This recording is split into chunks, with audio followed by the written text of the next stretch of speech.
Yo, yo, yo, guys! Welcome to another Yoda's Hut. Taking a couple of weeks off, take a break.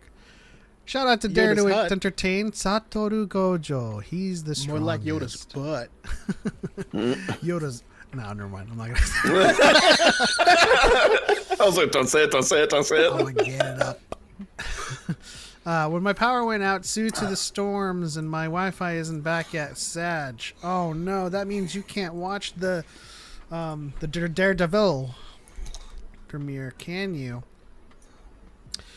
All right, so I mean, the episode's gonna drop at 6. I wanted to take this time to kind of litigate this issue. I don't know if you guys saw the clip on TikTok that I sent you guys. First of all, great animation. That was well done. But this question of Gojo versus Kakashi, I realized that before we get started, there's going to be people in the comments saying, yes, Gege said that Gojo wouldn't beat Kakashi Sensei, but I feel like that's like a tongue-in-cheek kind of respect my senpai answer. Because, like, if we analyze the paper abilities, I feel like it's a much closer fight than just he wouldn't beat him. I'm gonna be honest, I didn't watch the animation. It's a dope animation. I mean, but I wasn't sure if we were gonna be watching it live, and I was like, oh, we'll watch later. I was like, oh, never mind. So, I did watch the animation. I have thoughts, because these are like my two favorite anime universes outside of like Cowboy Bebop, but like no one's gonna like try and power scale Cowboy Bebop because no one cares. It's not about that. So at the end of the day, I think just the Naruto verse scales higher. However, the animation in JJK is meant that is done so it shows impacts a lot harder. I think Kakashi's Kamui could end Gojo. well, let's take a look at the But paper other than abilities because my main argument, and I've been thinking about this too, because like it's not a clear cut scenario I've been thinking about either it way. all day. But I'm thinking about what's that the volcano head's guy's name? Jogo. So his very presence scorches people, right? You know, in the restaurant where it was, and It doesn't have to. he can control it. Yeah. And I'm thinking when he's engaging with Gojo, I would assume he's emitting the heat. So the number one question I have is Gojo's limitless or infinity or a Mugen shield, basically, which basically means nothing can touch him. There's infinite space between him and his opponent. Does that negate or does that catch intangibles? Was it shielding him from his heat? Cursed energy itself is Probably. what's shielding from the effect, which is why like you don't see it happen to anyone else he's around that he's in a fight with, because they have their kind of natural guard up in that way.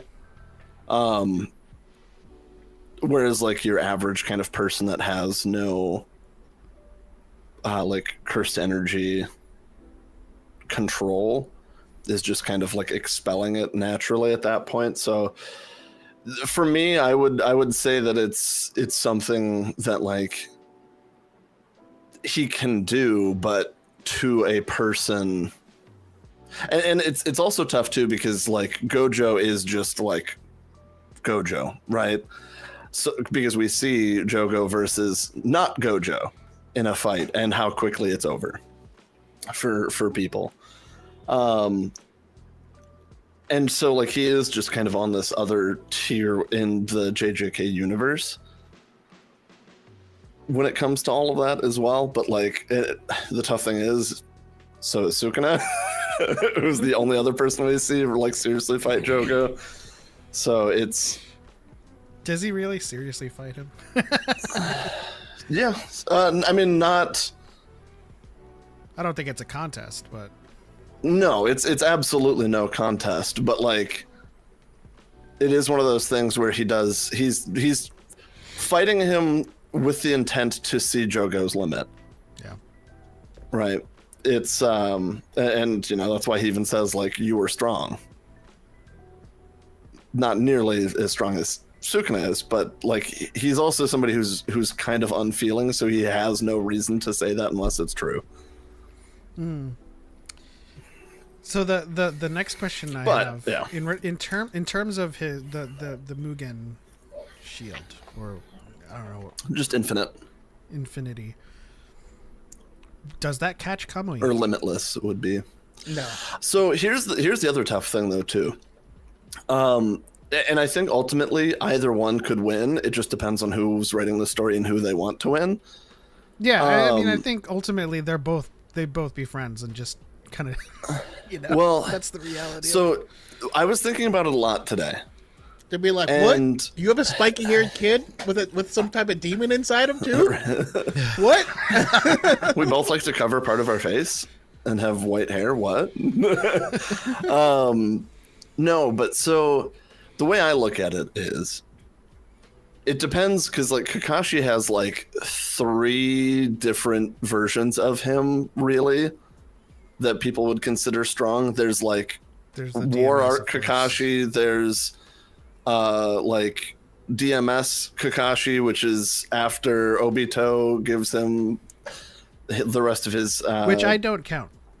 yeah, which I don't either, because that's a very limited one-time thing. That's literally he gave him a battery of time to play with abilities, and then it runs out.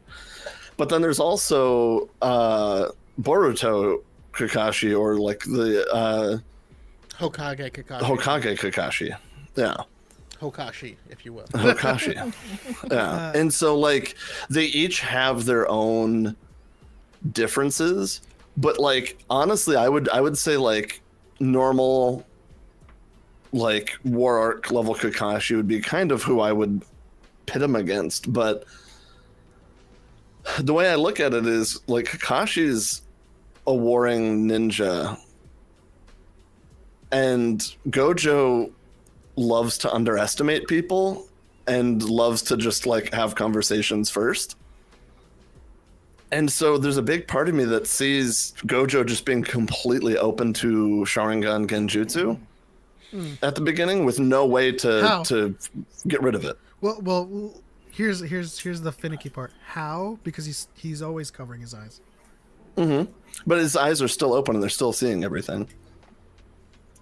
Is that how Sharingan There's works? he has the He would be blindfold the on. easiest to trap into a Genjutsu because he would just always be open. Yeah, like even if his eyes are closed, he's still seeing everything. Oh, is that how Six Eyes works? It's just, and like, so he does wear things to block everything out just to eliminate the visual overstimulation from everything. But when it comes to his ability to perceive everything, it's still like always on. And it's hard to say whether or not he could fall into a genjutsu through like his Six Eyes vision of it or not. So like that's really a deciding factor right there, I think. Really quickly, dare to explain or dare to entertain. We're not really going into manga spoilers. We're just kind of like analyzing paper abilities, essentially what they have at their disposal. Not really like what is their feats and stuff like that. Like what does this mean? Because we're not truly power scalers here. Because then my next question is, given how Ryoiki Tenkai can essentially override other people's territories, like we see it with Mahito. If he's trapped in a genjutsu and Gojo does Ryoiki Tenkai, would that territory supersede or override? Would his domain expansion override it? Yeah. I mean, that's a hard thing too. The other thing that's I think kind of hard with that too is he's also not quick to do it I know, yeah. as well. So like Gojo's kind of an arrogant person that would underestimate somebody and think that like he doesn't need to like fight with his all, whereas Kakashi is not that, and is like. Yeah. So it's Well, it's follow-up tough. question Like, to that: does it override the Genjutsu? And if it does Kakashi fall victim to the rules of domain expansion? I would, yeah, because I mean, your average human would as well, right? Which is why even 0.2 seconds of a domain expansion made people vegetables for a month. Yeah. Like, So that's like kind of yeah, it's like that's largely 9 where- years of data flooding into his brain in 0.2 seconds. Yeah. And that's largely where I come down on it. Like if Gojo uses domain expansion, he'll win that fight. Yeah, But, that's the whole point. But you know, Kakashi has Genjutsu against him and Kamui, which would end him. And- It doesn't have to. You know, infinity is dividing the space in between you and something infinitely. Kamui just appears where he wants it to. It's not traveling through that space. So, like, other than that, I think Kakashi's, taijutsu and his physical abilities are going to supersede Gojo. But I don't think he has anything else in his toolkit that can actually do damage to him. But I don't really see him being defeated by purple, red, or blue. Yeah, so like, I agree that Kakashi's taijutsu, like, I mean, the speed of Naruto characters is just higher than that of Gojo. What's the stat of Gojo like? Because he in the series is described as faster than the eye, so like a speeding bullet. Sure, but then there's also characters in Naruto that are dodging light speed attacks as well. I know. And Yeah, so I was it's just like, trying to establish Gojo's kind of baseline speed. Yeah, I mean, it's that amplified. sense, The though- other thing that that sense, Gojo though, has really going quickly, for him, though, is the ability to heal himself. Yeah. So long, and that even counts as a wound to the brain, and like getting stabbed in the forehead. Like, he has the ability to repair that, as long as it's not with an anti-curse technique dagger. Yeah. So it's honestly it's really hard, and I do think that honestly what you're saying about Gege's comment is both a nod to his predecessor, but I also think Gege just really hates Gojo and would want to see him lose, just so that way it could be like, yeah, it's the one person who's going to be able to beat you. But what I'm getting from this discussion is that they both have 1 kills for each other. Kamui and Ryuiki Tenkai. Whereas if we think about Kakashi's like Shidori taijutsu, but he could use Raikiri to straight up decapitate as well. And well, I mean, that's another way to stop RCT as well, is to remove someone's head. Infinity catch that because it's a physical attack? In theory, I mean, it's really hard to say, and I think honestly, for me, what it would come down to if I were to write the story would be: is Kakashi in it to kill right away? If he is, I think Kakashi stands a chance. If he's not, and he's testing the waters or underestimating Gojo in any way, he loses.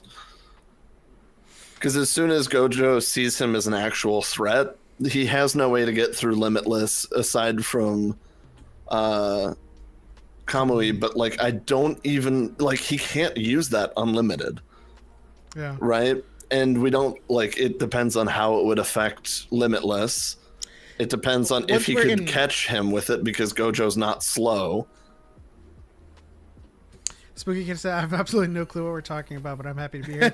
Well, thank you for being here, Spooky. We're just talking about 2 characters from two different anime, and just kind of litigating their paper skills and seeing what would work. We can like explore ad infinitum any number of scenarios where both of them wins, but it's just kind of like, does this work? Does that work? Stuff like that. Well, Just then fun, the other question experience. is, I mean, could Kakashi Kamui himself into the other dimension?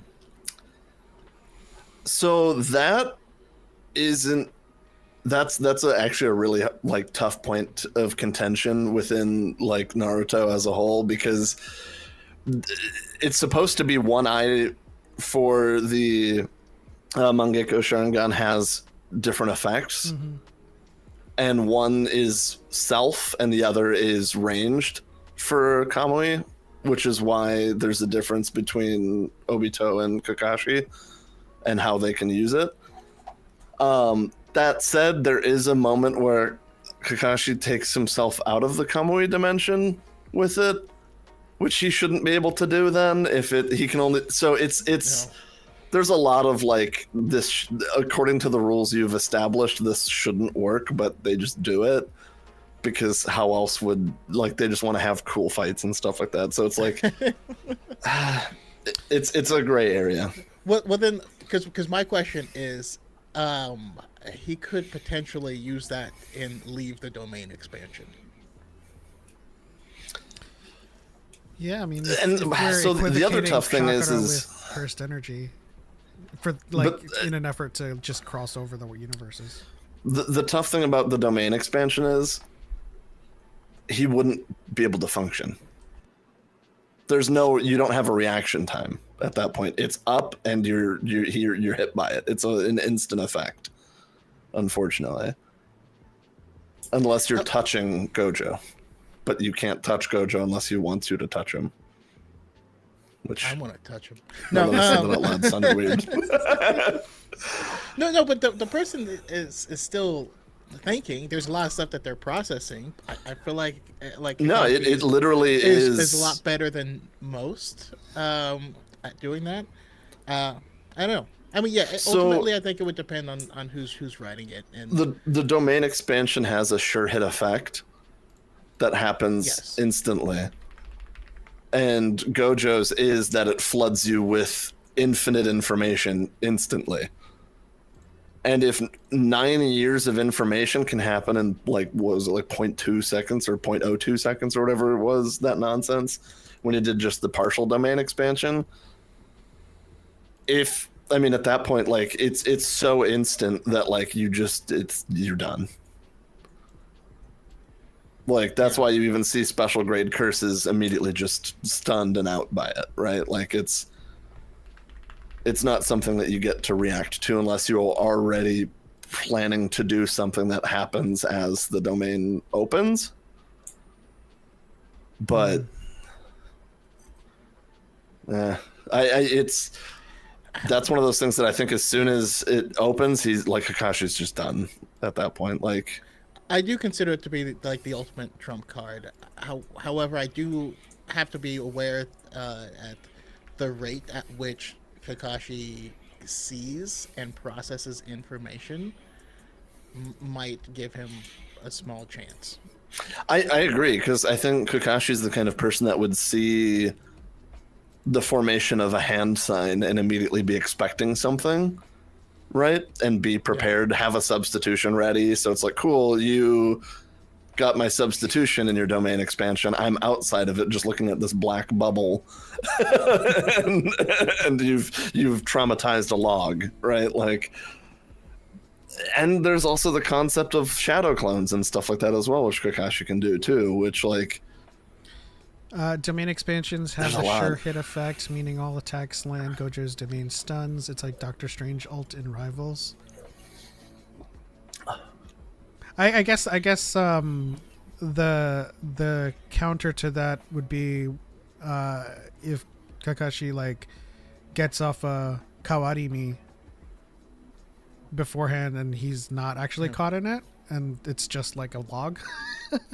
exactly, yeah. Yeah, There's a number of because there's things you can think also, of. especially the way he fights, Kakashi there's fights. a high probability that he was never there. exactly. Like, So- he's just underground somewhere, and it's like, okay. If I were to kind of give a probabilistic answer to this fight, I think it would be a 60-40 or 70-30 split in favor of Kakashi. That's where I'm at. Yeah, I genuinely feel like it's a 50-50. And it really be. just it really just comes down to, in my opinion, would Kakashi be going for the kill immediately?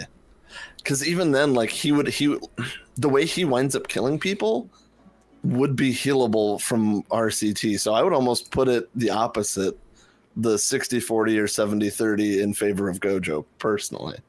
And it's purely and as much as I'm not a Gojo stan at all, and I am a Kakashi stan, it's one of those things that, like, I'm just trying to think of, like, See, what's the kill factor Kakashi has, and it's quite literally like the only way he would be able to win would be to behead Gojo and destroy, like, his brain. I'm now picturing the, like, Ikamoi's, like, his head, and and he heals from it, but it's just Gojo in the other in the other realm running around because he. Well, I mean, what part does he heal from? Yeah. Well, so the other tough thing about all that too, though, is Kakashi, from what we've seen with Kamui, he doesn't go for the head. He'll go for the arms or a leg or something like that he thinks is, like, enough to be a fight ender to a normal person who doesn't have the ability to regenerate limbs and stuff. Yeah. So it's like, and as soon as he does it one time, Gojo's not going to let it happen again. How does it Gojo might nick stop him? it? What was that? How does Gojo stop it? How does Gojo stop what? Him from doing it again. Speed. The So, man can teleport. Like, true, he's very fast, but I just mean, you know, if we're talking like War Arc, Kakashi, you know, he can, like, if we're thinking about when he does it to Deidara, then yes, I see, because that takes a long time, and he's very, very limited on how much he can do it. But by the War Arc, he can do it a lot faster and more often, and again, his visual prowess is the tough thing is, when he's fast. doing that, though, like, it's to intercept a large moving slow attack, or it's to, like, take someone's leg off. Like, I think he does it to, like, the like, not zombie, I forget what the name of the jutsu is called, but that version of Madara, it's so, like, he'd take off part of him and then he's fine still. Right? And the same thing would wind up happening to Gojo, to where it's like, cool, yeah, he might get, like, from the knee down, but it's going to come back instantly. And that's what I mean. Then, if it comes down instantly, he would be like, okay, well, this has got to be a permanent thing. yeah, and that's just it. Is I feel like he might be able to get Gojo a couple times, but the second Gojo realizes how much of a threat that is, he's instantly opening domain expansion and done. Like, or getting instantly behind him and, you know, doing mean things with infinity. So it's like, for me, it depends on how fast they recognize how strong the other person actually is. Gojo just wouldn't be fast enough to touch Kakashi. I think we've already conceded that Kakashi's base stats are just higher, but with Kakashi's taijutsu and everything in the attacks gets tanked by Limitless. So it does come down to their attacks that just go past those limits. Mm-hmm. Yeah. So and that's I feel like we're all on the same part. Yeah, and that's why it's like trapped in it, he wins. I truly feel like it's a 50-50, and it just comes down to whomever's writing it. Really? Like, do they want Kakashi to win? Kakashi will go for the head. Do they want Gojo to win? Gojo's going to be able to survive whatever he's hit with and then opens a domain expansion and wins. So it's like... It's the Stan Lee quote, man. Whoever's writing it wants to win. That's all. Yep. Yeah. But I think it would be a really cool fight. It would just be a quick one. I remember watching a video of someone arguing Spider-Man versus Superman, and they were like, in this issue, Spider-Man hits Superman and says, "You've gotten harder." And I'm just like, yeah, I guess the writers are just like gonna be like, this person can't hurt Superman because he gets harder. Ayo. Because like the way I look at it too is the only way someone has ever snuck up on Gojo was after 3 days of no sleep. Like, there's no way that Kakashi gets like a drop on him at all. So it's like absolute defense. Kinda, yeah. And I don't know. So, really, before we have 3 minutes until Daredevil, so just a fun little question on both sides. Is there anyone else that swings the fight in either universe? So, like, against Gojo, who swings it and then against Kakashi, like, is Sukuna a better fight for Kakashi? I mean, like, in a better fight. Not for. So, okay, I said that wrong. Not for Kakashi. I'm saying, is Sukuna a more favorable fight where Kakashi loses? That's 100 no. Sukuna wins. Okay. But then on the other side, I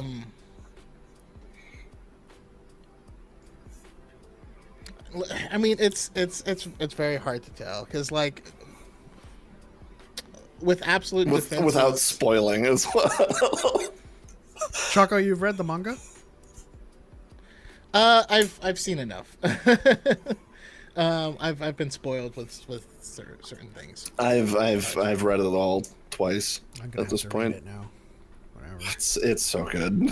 It's so good. Ugh. All right, who wins, Kakashi or Song Jinwoo? I haven't seen season 2. Just keep it short. Also, by the time we get, which I don't even know where the webtoon fully goes, but in the webtoon, I imagine that wins. I'm just trying to think of if he has anything specific to put him down. To put who down? To put Gojo down. I can't think of any tools he has in his arsenal that would definitively, kill him. I think. Jinwoo or Kakashi? He's more Jinwoo.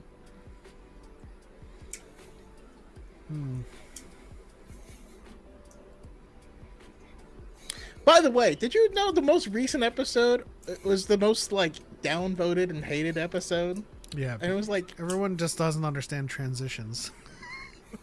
Do you guys not like story? I don't. What the hell's honestly, wrong with y'all? that is really what it feels like. It feels like people have zero patience for story to take place and just want a montage of cool things to happen.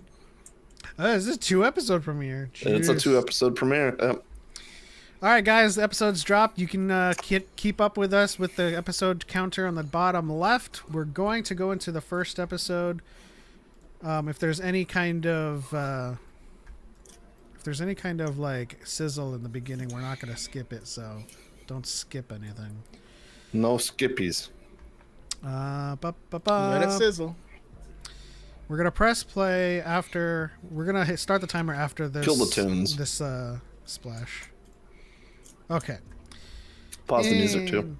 Yes. As much as I like these lo-fi beats. That's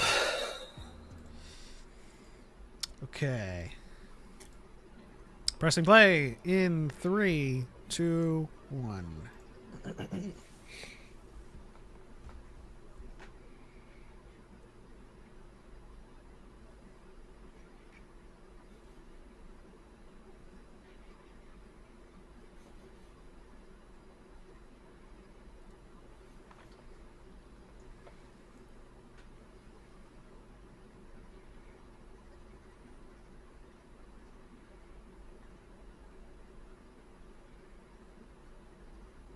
Are they gonna have the same theme song? I wouldn't be surprised. Since it's shown up in Friendly Neighborhood Spider-Man 2.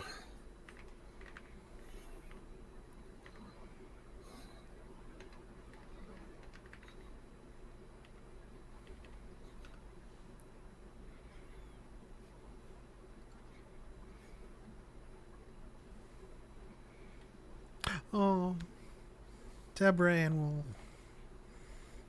It's good to see you again.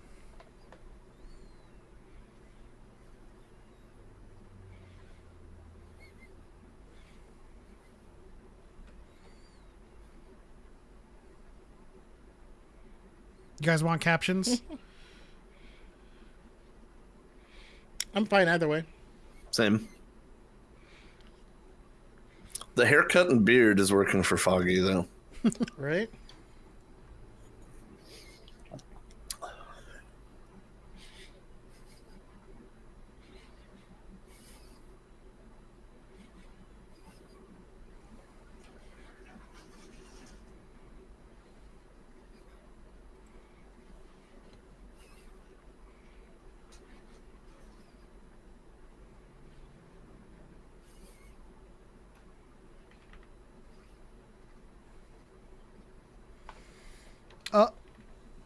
How?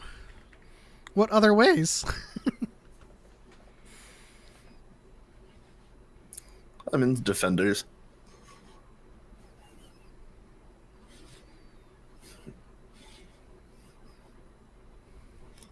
Deborah is a dream girl.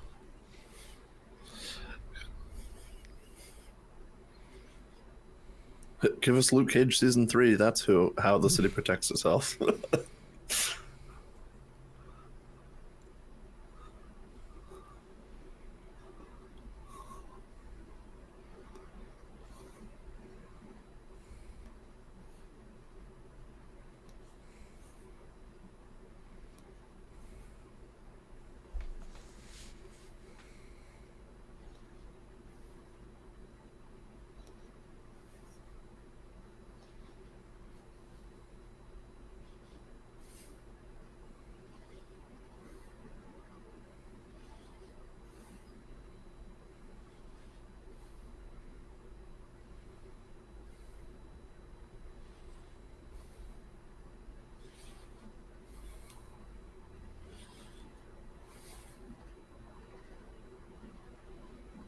Ah, it's all canon.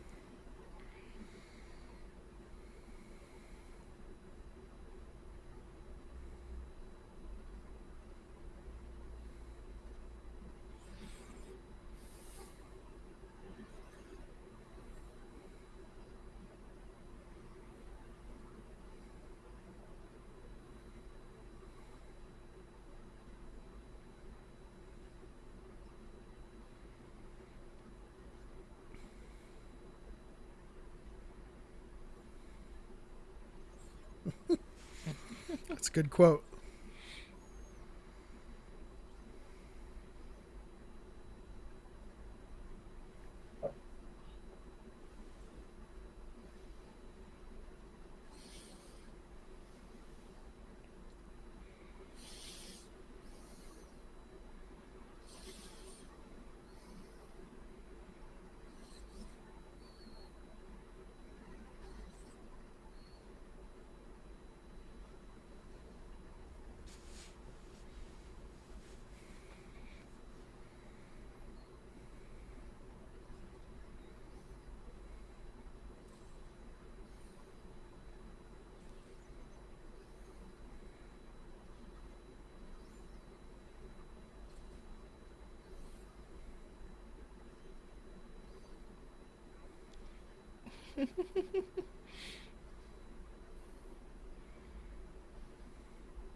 I don't remember. Did they do that in the original Netflix series?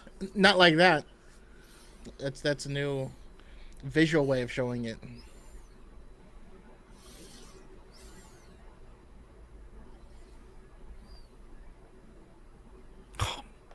Oh, he's back. Bullseye's back. Guess who's back? Not the Bad Batch. Bullseye back.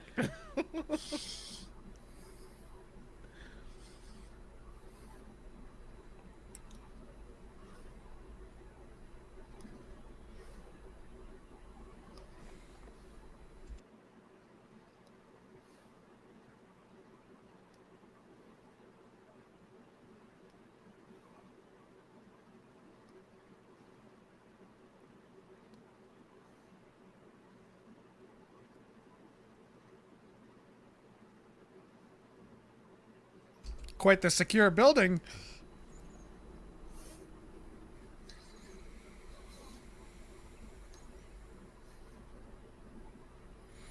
Oof.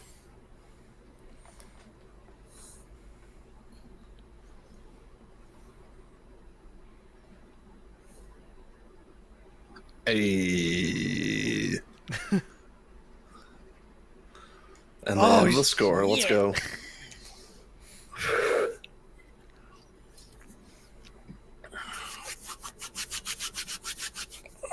Dude, these look like comic panels.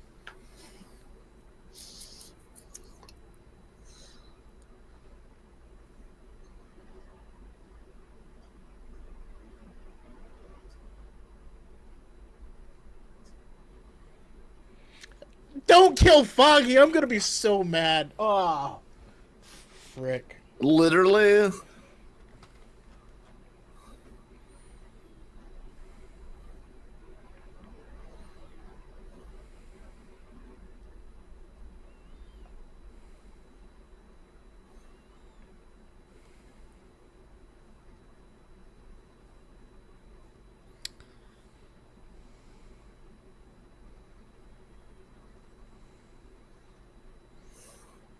You better not.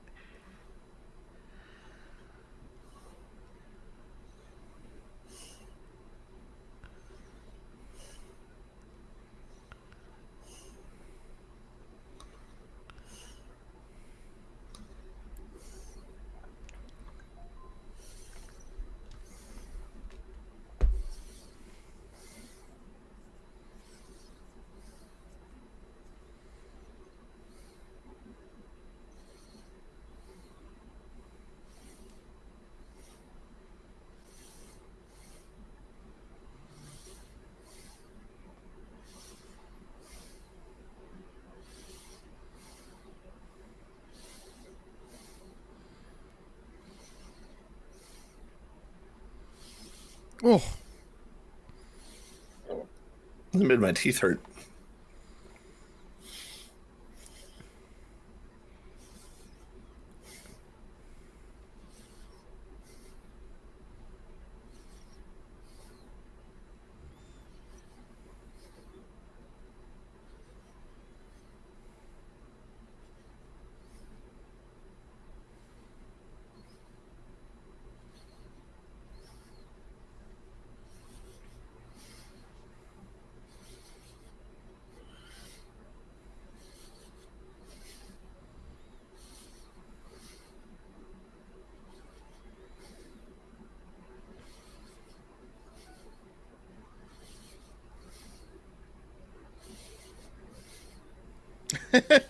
Just throwing mugs and stuff. bust through the glass. Or not.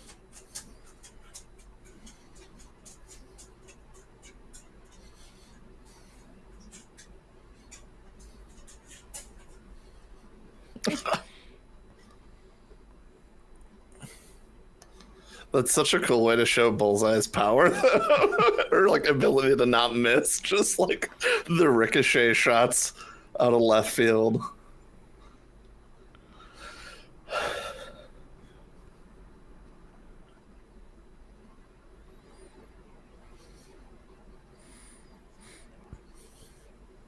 How many knives do you have, man?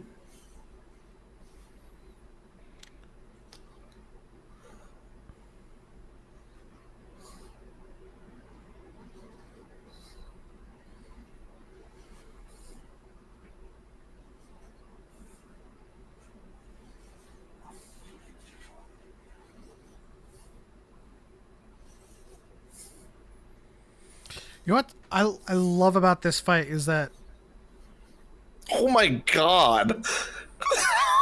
It's like Jeez. 8 knives in him. He's a freaking pincushion.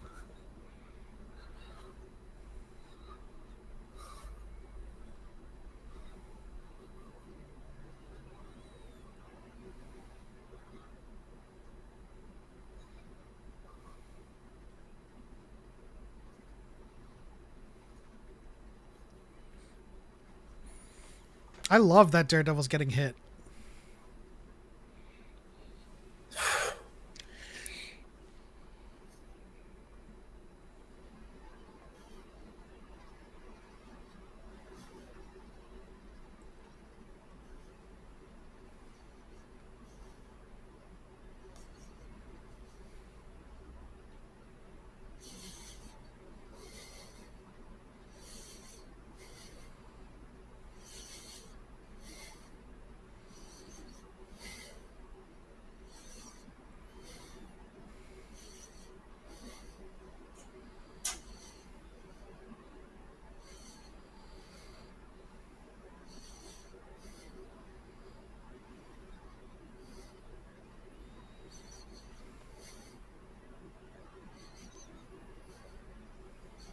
Ugh, the heartbeat's so much slower.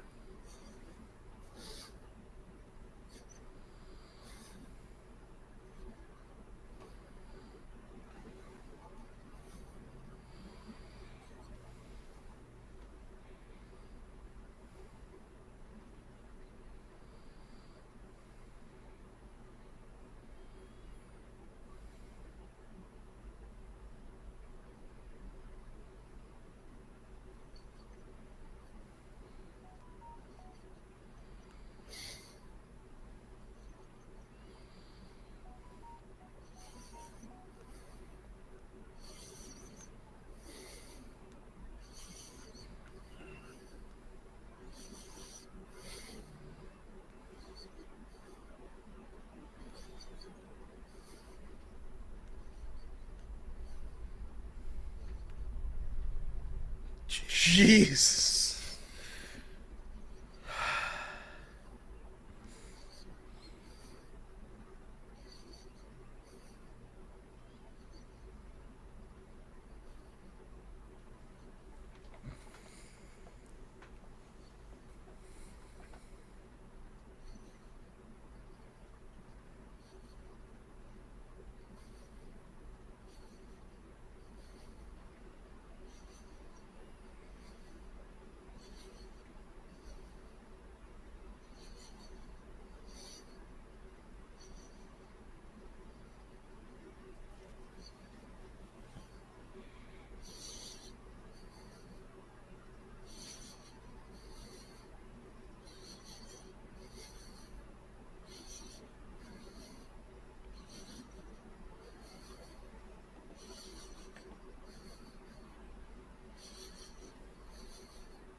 What the heck? He's got a adamantium skeleton.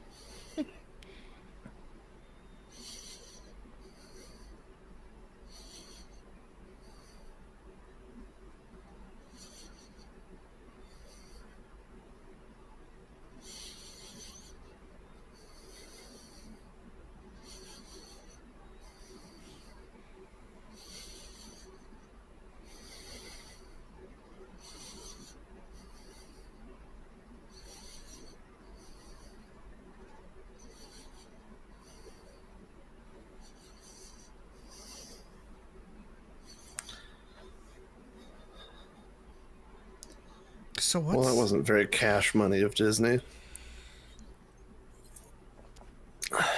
Did they really fridge Froggy? Or Foggy? Sorry. I think that's going to be, the title of Born Again, where he's probably put that away for a while after this. We'll see if there's a time jump. Well, it seemed like there was already kind of a time jump because he did put it away essentially at the end of season 3. And I also think that, like, I don't know, a lot of thoughts in in my noggin.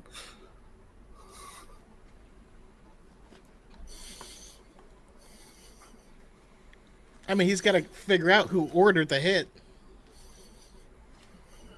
I mean, you think it's as simple as Kingpin? Or Fisk? Could be, but it seems kind of like this was meant to send a message, right? Because it wouldn't be hard to figure out where Foggy is. There's no reason to track down this specific guy to ask him where Foggy is. Yeah. So like that had to be someone knowing it would pull Matt away or doing it to send a message. I didn't think that they would go this hard. I think they're coming to terms with I guess content on Disney Plus.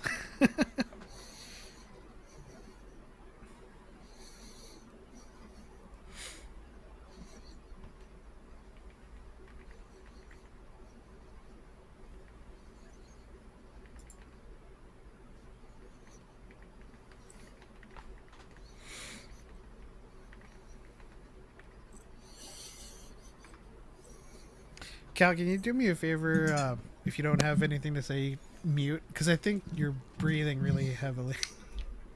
My bad. Is it like doing the auto gain stuff again? Unsure.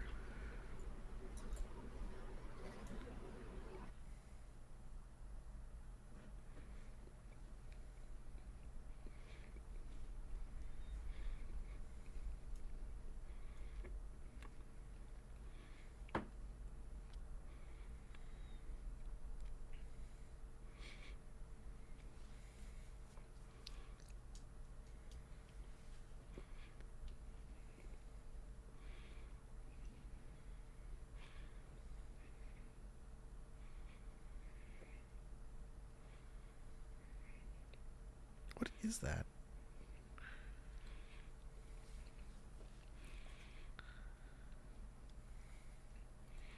Just a poached egg.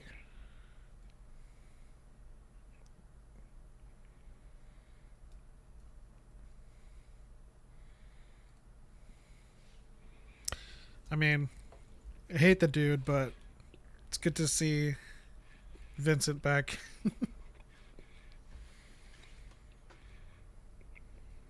I mean, he was in Echo, but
If you must, zealot.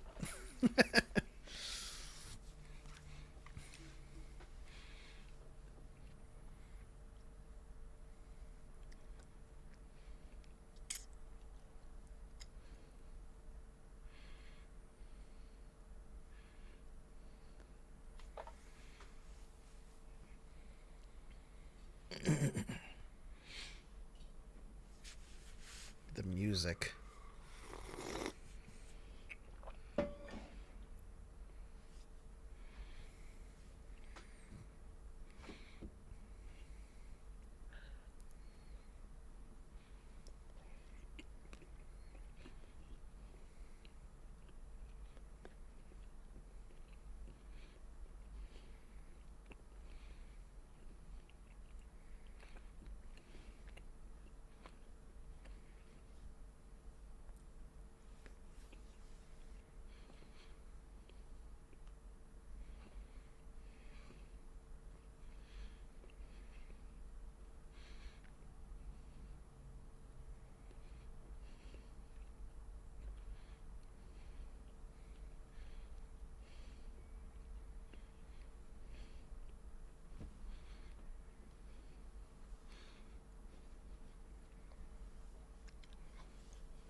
Aw.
BB Urich, Ben Urich's daughter? Question mark.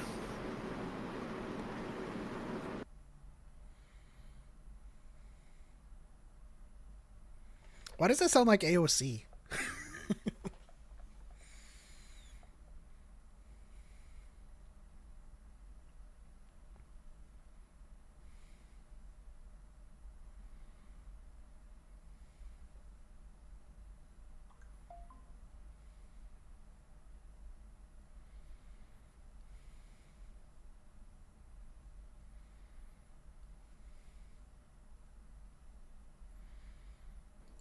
They replace Foggy with a black woman. It's DEI. Jeez. Jeez. Don't give them any ideas. Sadly, some people are that stupid. White man villain.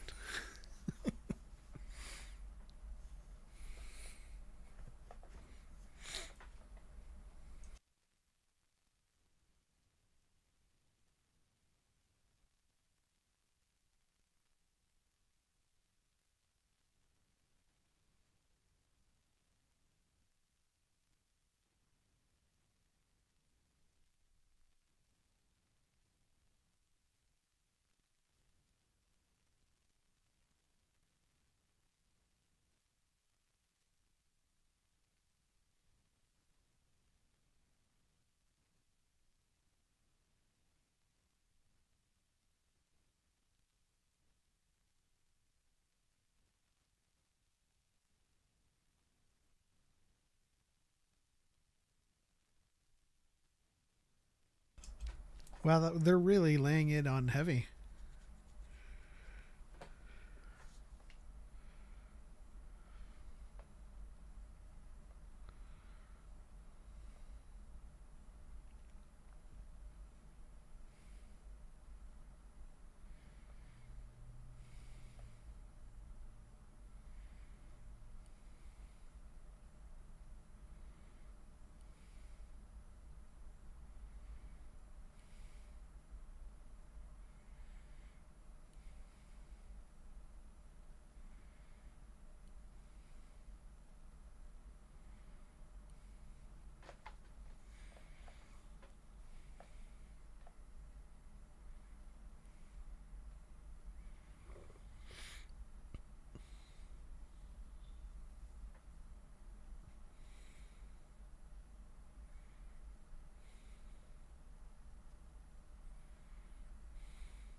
Ooh.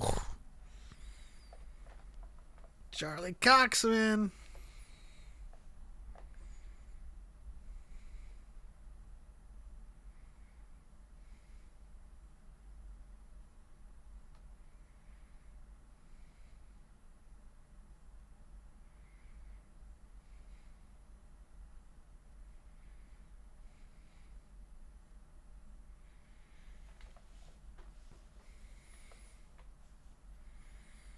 How's it going, Jaybird? Enjoying it so far. You have a nice day too.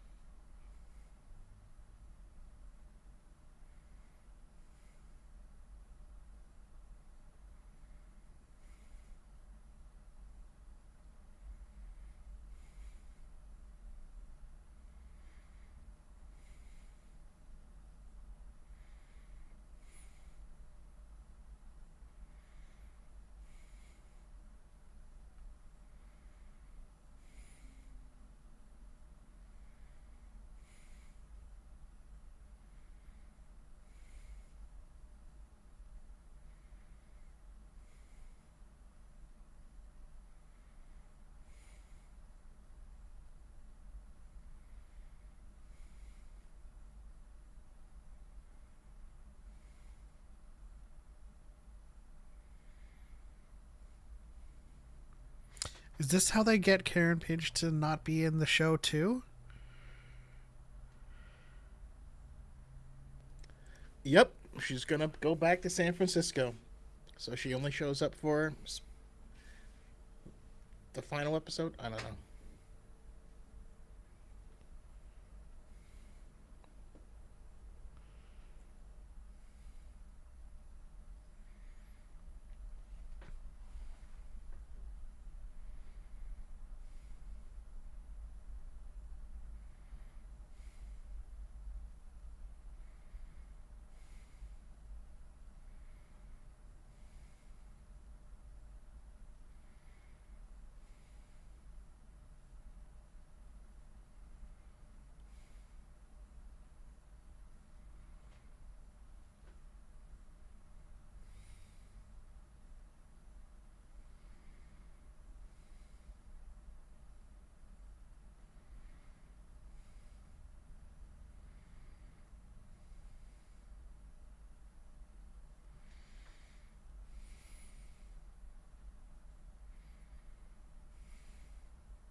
I do love that they show him in his apartment with no lights on because, like, yeah. That's true.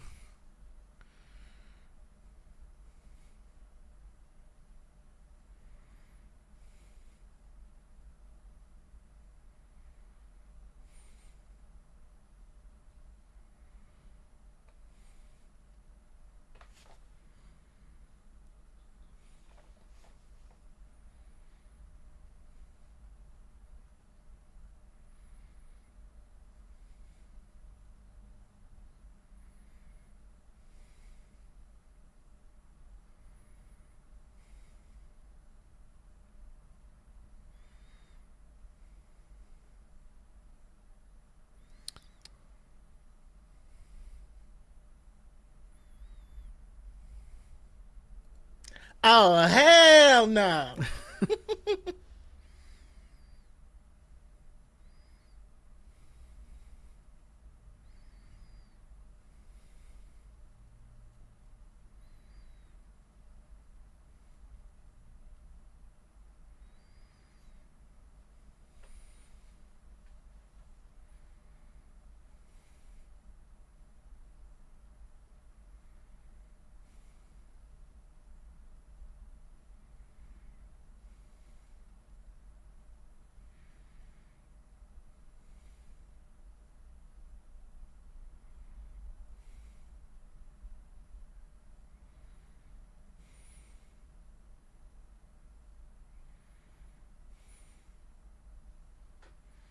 The Bieber report.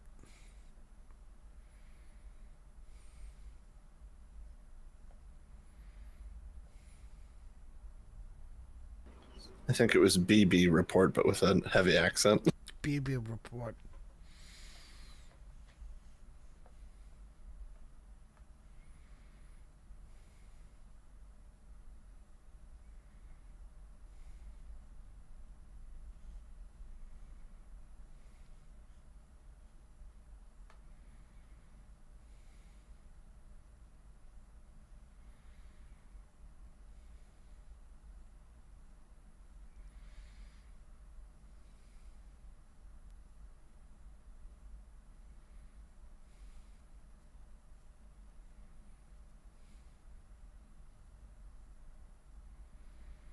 Nice. Nice way to vote on things.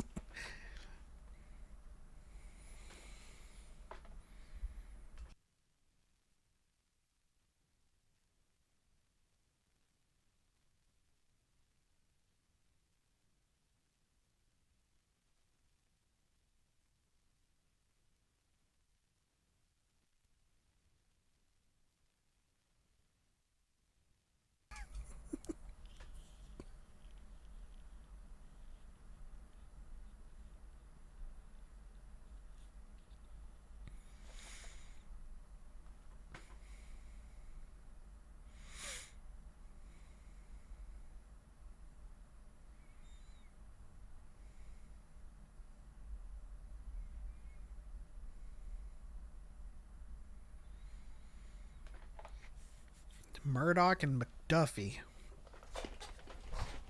That hurts my heart.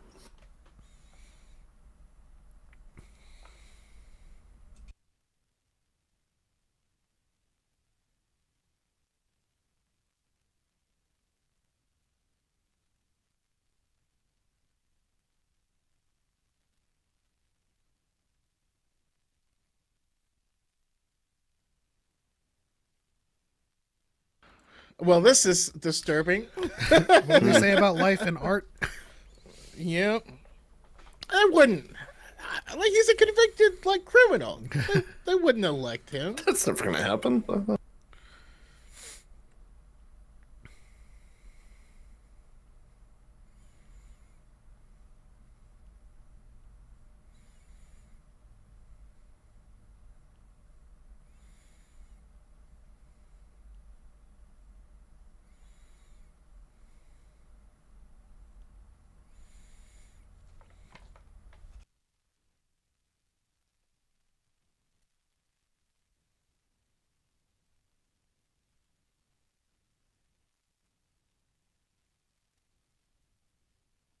That's exactly what happened.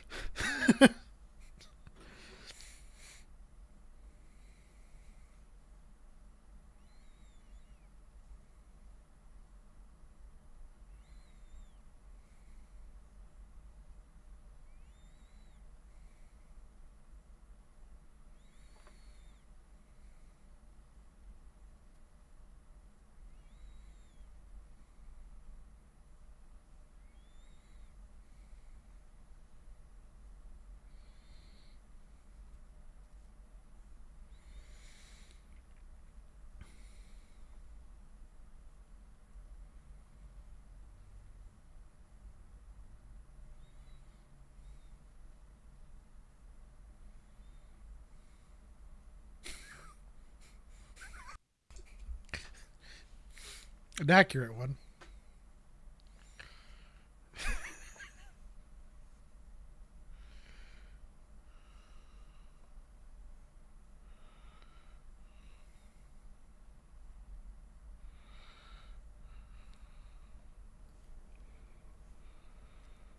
I love how no matter what, Matt Murdock still has game always. Right? You know.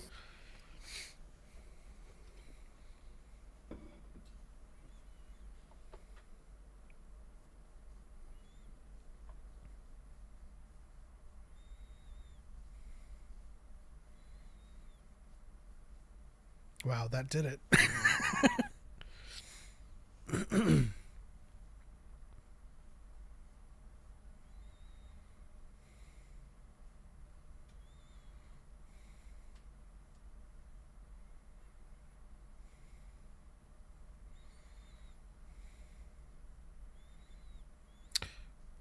For some reason, I was hoping for a Spider-Man reference there.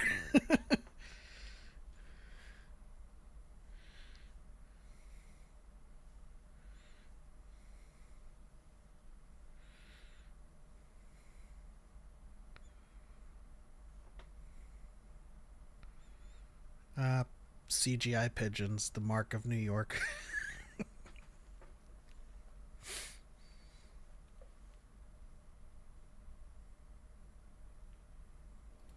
There are no pigeons.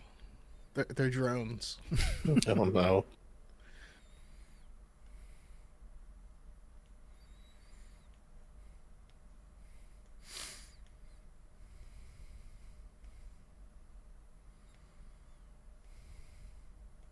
Love the Google Pixel representation. DEI phones. Jeez.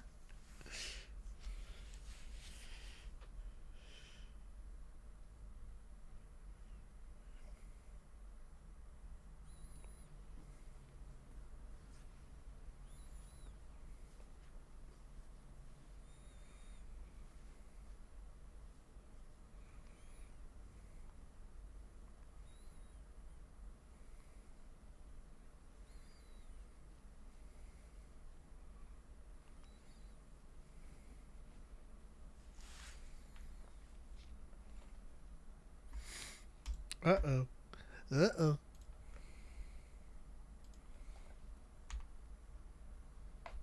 Timer's paused here, folks. I think we lost Cal 4.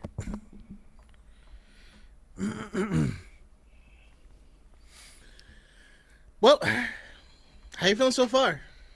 I'm loving the atmosphere. I think they did a good job of balancing. Detected a hint of the accent there. Balancing. They did a good job of balancing the tone of Netflix with a little bit of the brightness of MCU. Kind of mad about Foggy and Karen. Yeah. But we'll see where it goes.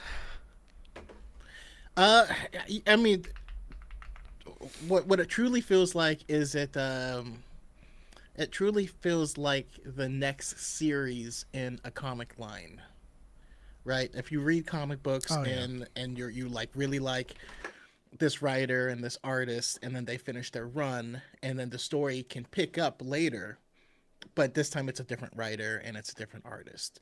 That's honestly what it feels like for me. But I do like that we're getting more Daredevil, right? Because he was swinging around, he was running up buildings and doing stuff. You know, that's not something that we typically saw in the Netflix series, and that's something that's very big for his character. I mean, that's why he's called Daredevil, right? He is like an acrobat. He is like a daredevil. He's the man without fear. Yeah, I also But like. I also like s- that they're doubling down on. We're not doubling down, but laying it kind of thick with his senses, like even for small little like everyday life hearing, versus where it's kind of just uh targeted towards things he needs to hear to be Daredevil from the Netflix series. which makes sense because you don't only pick up on details that advance the plot, right? You detect everything. I did enjoy though singing, Bullseye specifically to kind of bring it back to where we left off and kind of close that. And also the fights were, I think of them as old man fights, but like when both of them are like bruised and broken and messed up, and they're shuffling up the stairs. Like God, it hurts. It's just funny. All right, we have some noise. A little bit. You back with us? Maybe. Yeah, should be it. My power just blipped. So if it happens again, just keep going. Okay, you're back in. Power blip blop blippity. Let's go. Mm-hmm. There we go.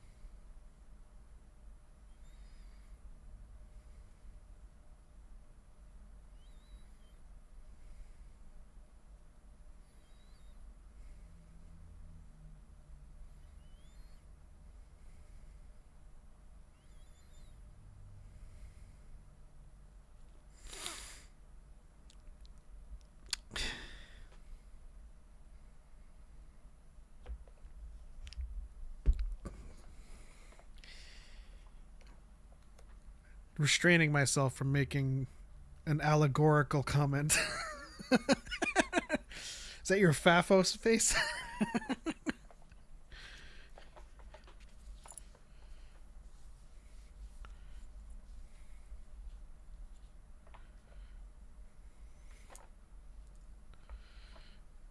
They're all the same breed, so I'm gonna vote for him.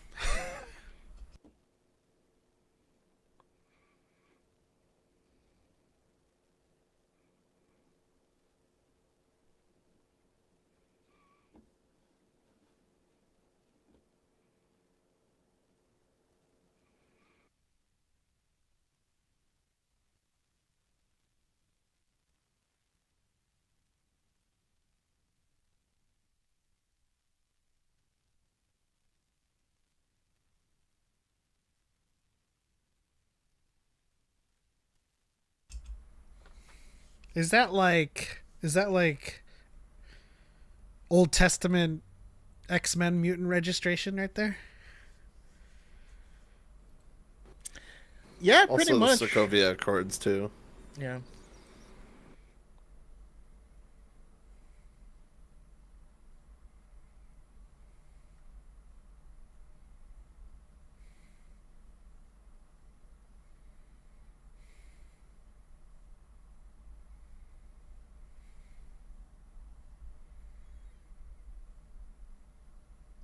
Is this is Matt's hearing? He's siloed his voice. I mean, I just think that was for our benefit. Most more. But This I like to movie think stuff. of it that way, though, right? Because everything's deafened and he's focused.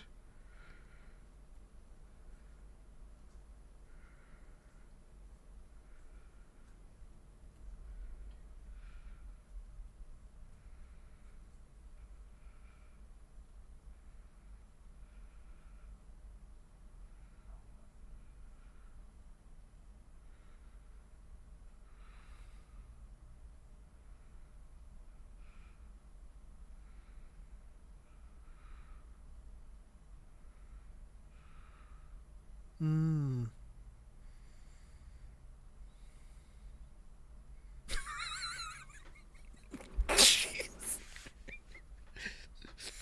Just kind of just broach it directly.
I wish people would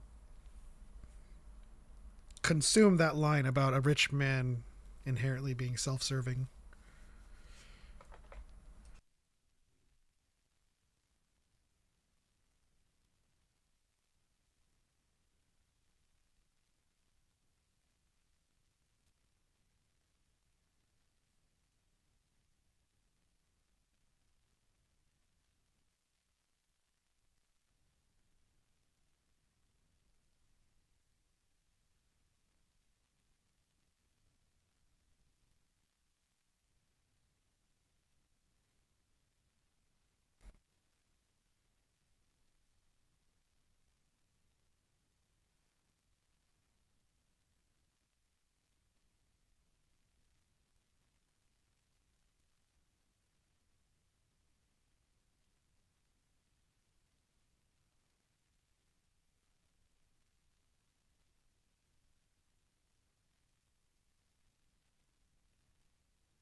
Does Daredevil have a killing code?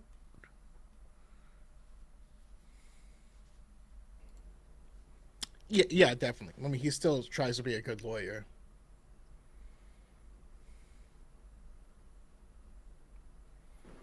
It's also the Catholic Yeah, side. and the conflict with Punisher. Hmm.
It's a very large lane.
Enjoying the show so far.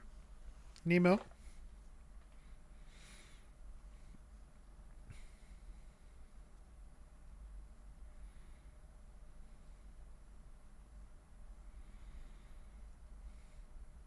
Wait, the man's holding the woman's arm? God. So anti-man. Anti anti-masculine.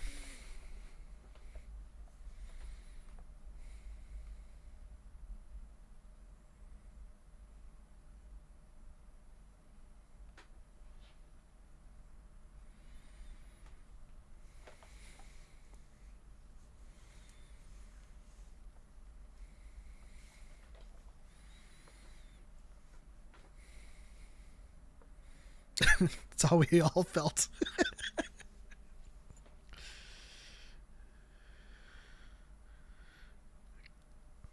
Can't believe it.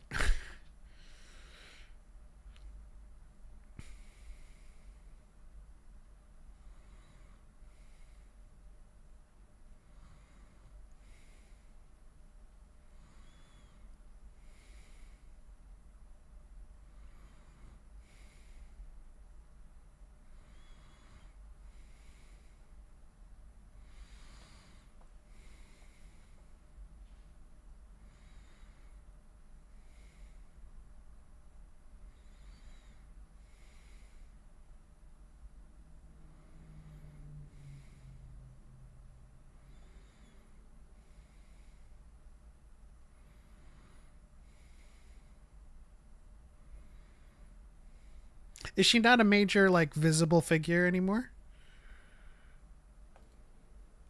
Because I remember she I used to mean, be Miss Fisk. Like, She's never really big. She was the owner of like an art gallery. She was only a big figure when they were kind of together she on the got news, but poisoned. yeah.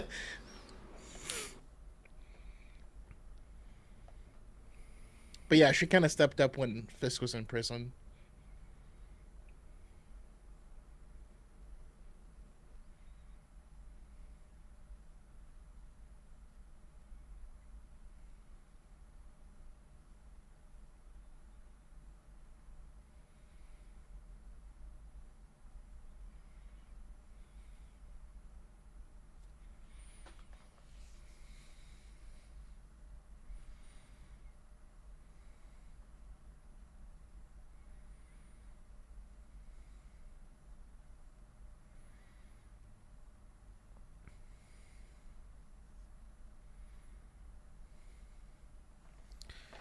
what's your game, Fisk?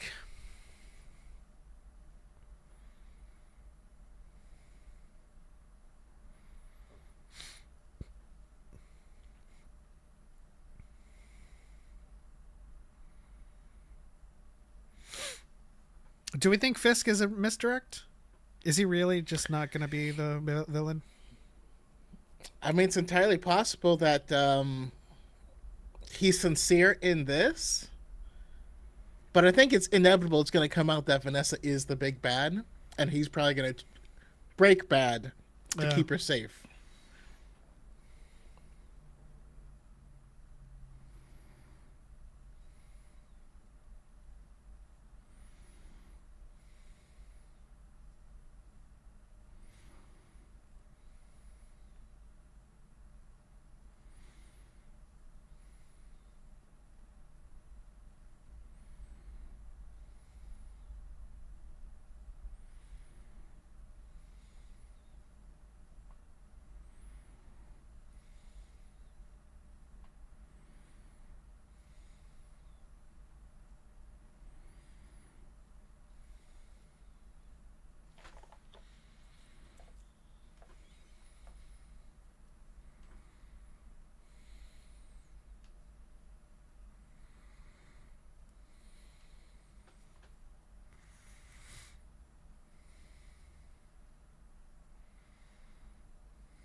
Jeez.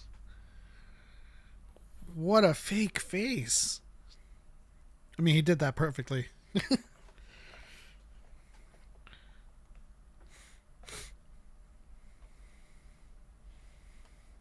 Is that supposed to be Trump on the other? Looked like Trump's face. No, it's I think trying to just symbolize the mask coming off or being two faced.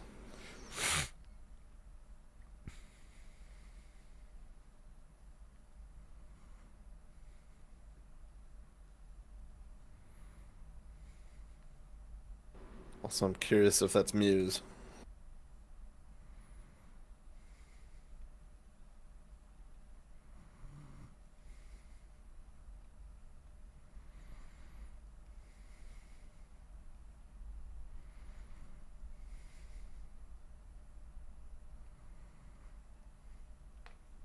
It's a great shot.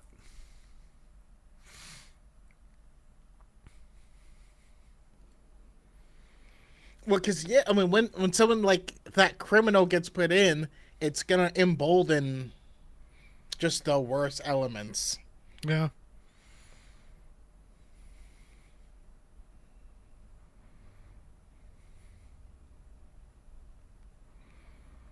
Another great shot. You got the red side and a dark side. Which side is this true side?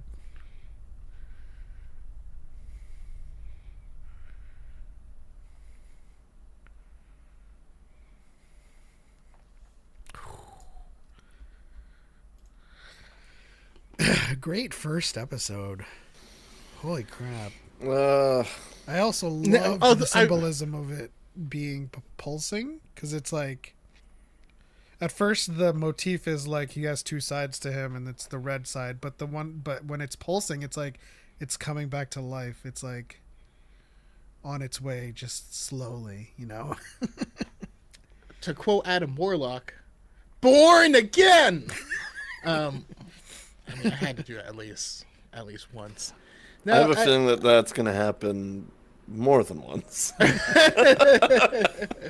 Listen, I don't know what you're talking about, sir. No. Again, I think it's yeah, it was really well done. And like I said earlier, Cal, you weren't around for it, but it does truly feel. It doesn't feel like a direct continuation of the Netflix show, but it does feel like a continuation of the same comic. After an arc is finished, and they swap to a new artist and a new writer, and continue the story that way. Yeah. How are you feeling, Cal? Cal's sad. I am. Honestly, because just from the original trailer of this, I honestly, because like the trailer shows the helmet falling down and there's like very clearly Ben blood on the ground and stuff like that. So there was already kind of a part of my mind that was thinking that that was going to happen. I just wasn't expecting it to happen in episode 1, and the fact that it did First does 10 minutes. feel like they're just trying to shelve characters that people fought so hard to make sure were still included. So it's kind of a bummer. So like I'm sad obviously for the characters, right? But I'm also just sad from like a fan of the show aspect as well, of like I wanted to see them in it more. And so like knowing that that's not the case is a little frustrating, but that being said, provided it's kind of paid off with who sent Bullseye, was it just a personal vendetta thing, or is there a deeper thing to it? If there is a deeper thing, then at that point it'll feel like it fits the story. But if it's just some vendetta thing, then to me it's just going to feel like, okay, this was just an excuse to write them out. It was, so yeah, it was shoehorned. Yeah. Okay, but again, I think it was a vendetta thing. The fact that he broke into a safe house to find someone that was hidden away in order to ask that person where Foggy was. That was the misdirect. That was meant to pull Daredevil away. Specifically because again, you could call Foggy's office and find out where he's gonna be. Obviously he had no compunction about being seen or getting caught. So that to me is, unless it's just bad writing, but I doubt it. There's no reason he had to break into a safe house to find that specific person hidden away to ask where Foggy Nelson was going to be.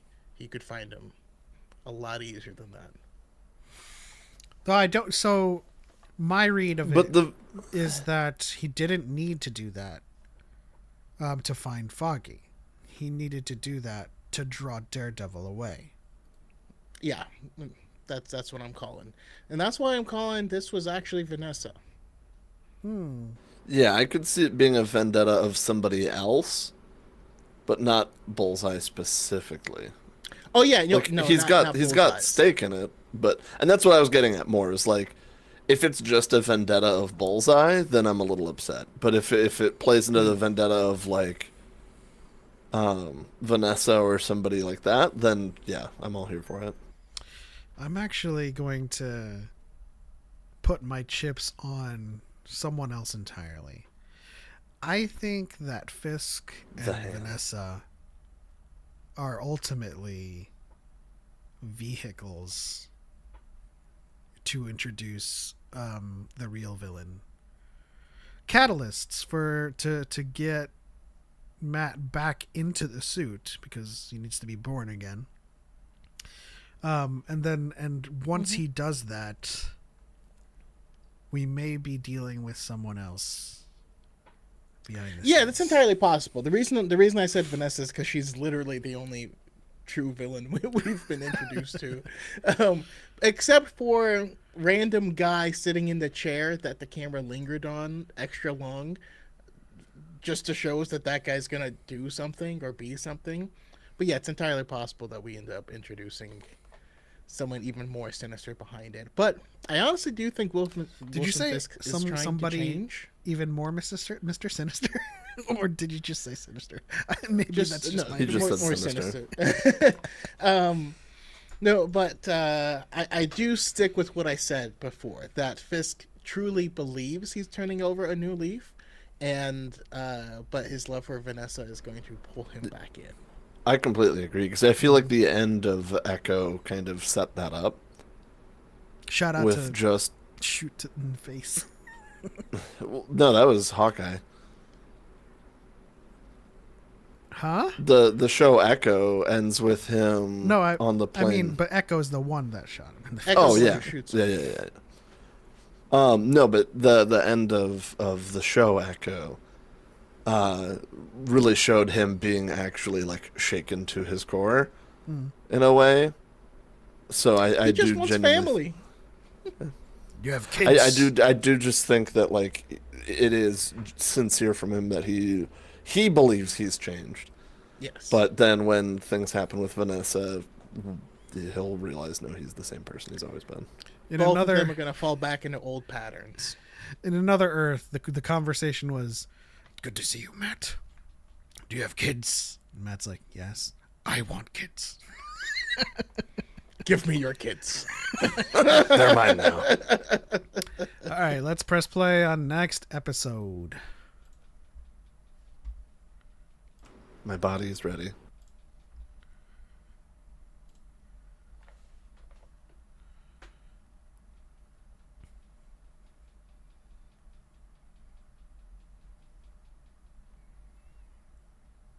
I also love that, and I was telling Chaco this earlier. I also love that they've kind of hit a nice balance between the dark tone and the MCU tone.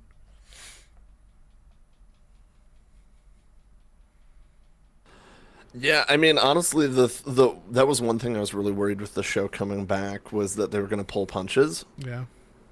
and it's very clearly not the case. And honestly, it was very clearly not the case by the trailers, showing a disturbing amount of bone snapping. So it was like, yeah, okay, it's going to be what we expect.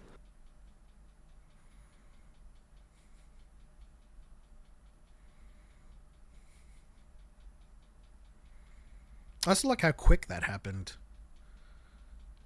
A lot of time passed in that one episode. Yeah. Mm-hmm. Like, from frame to frame, they went to the elections. I was like, oh.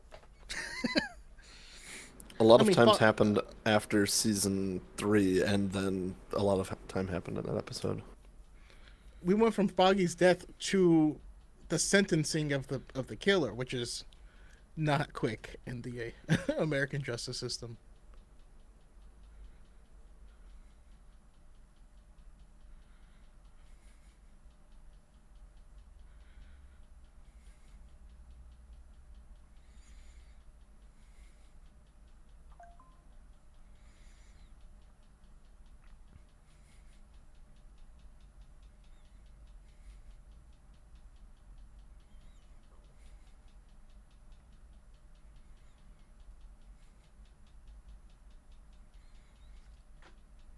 Oh, there it is. Let's Take go. a shot. Woo.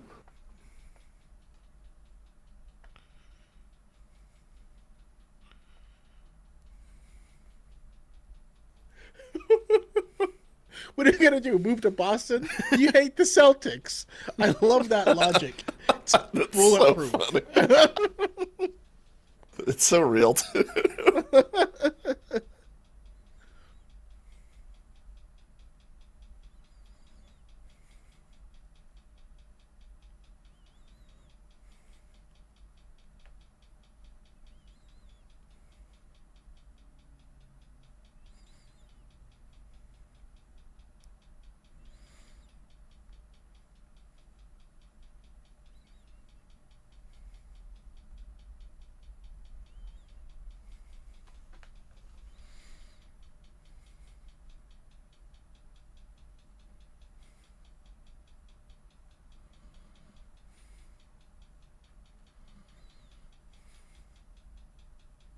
Oh,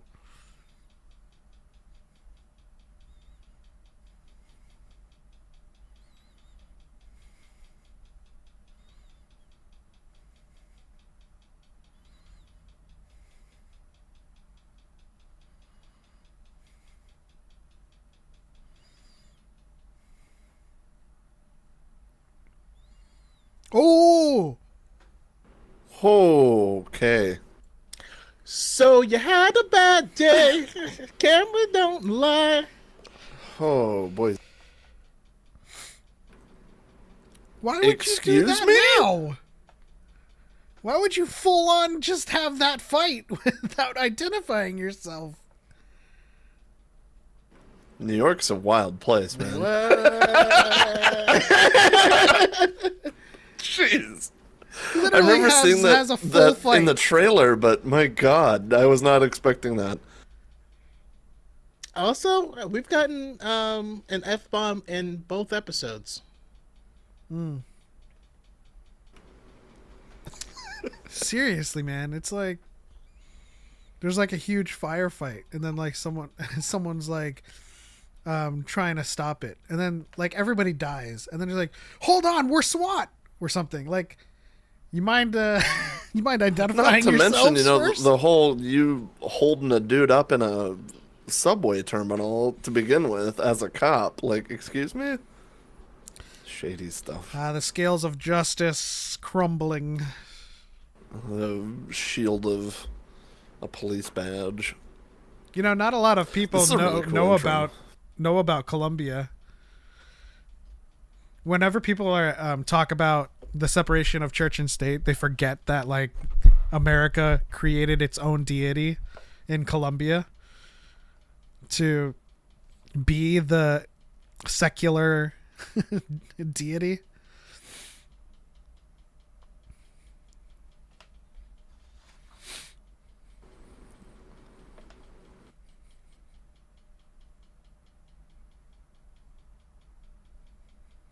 Is that some strawberries and cream Dr. Pepper Zero? Hell yeah. My man.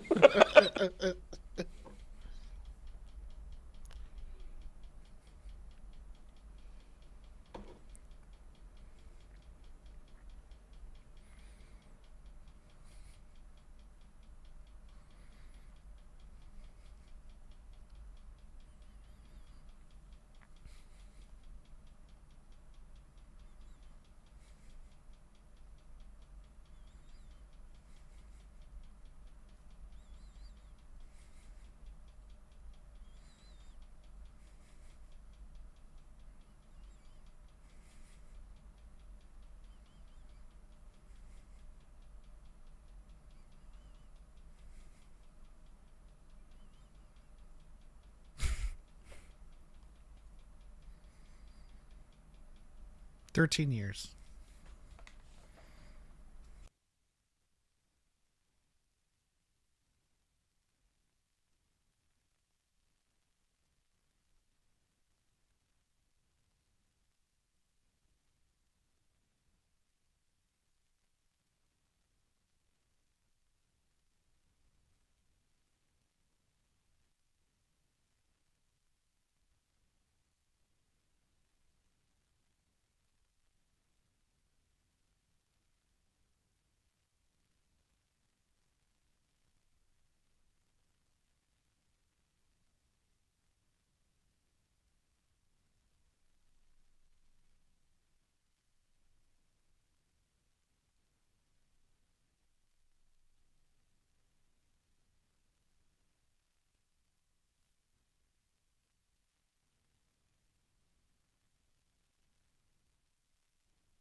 They're still scared of him.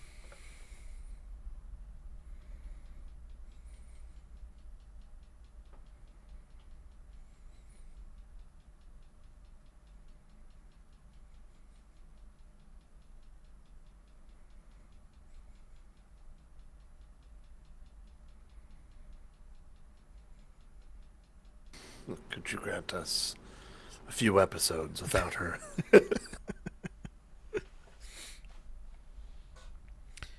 We ran out of budget.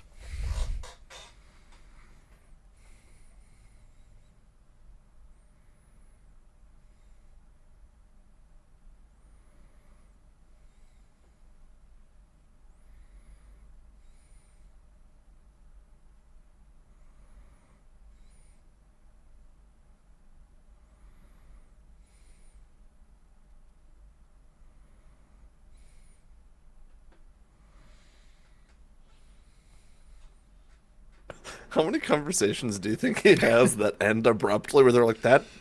You didn't even answer my question, but okay, bye. They're like, he just paused very long, like he smelled a fart, and then left. I think he shit his pants.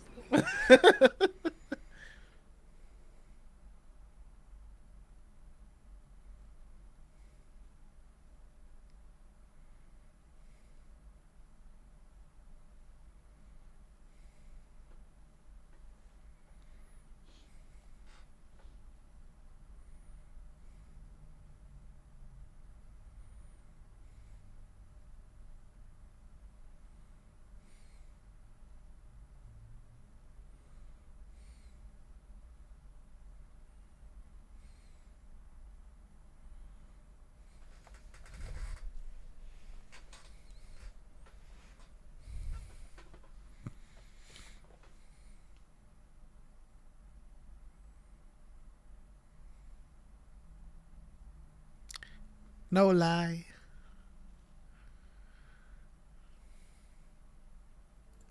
You stay fly, no lie, and you know we're bowling.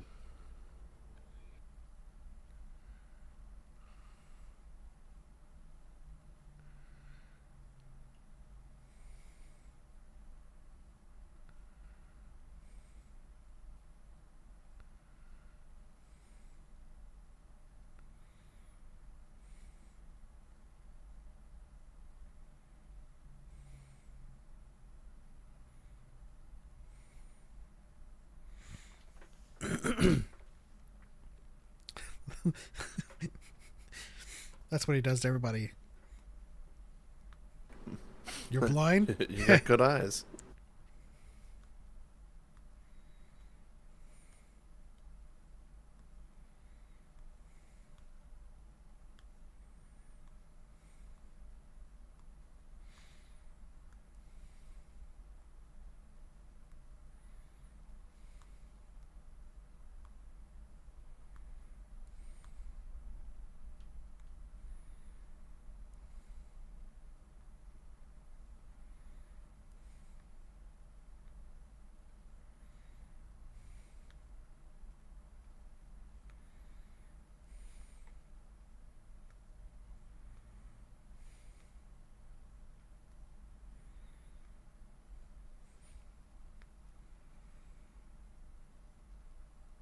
Is that a reference to anything?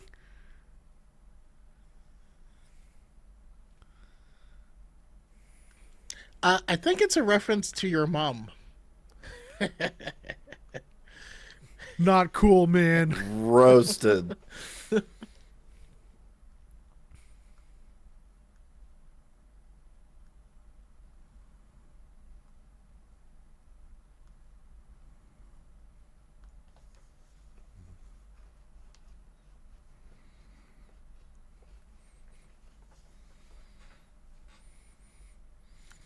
I was thinking like No Way Home.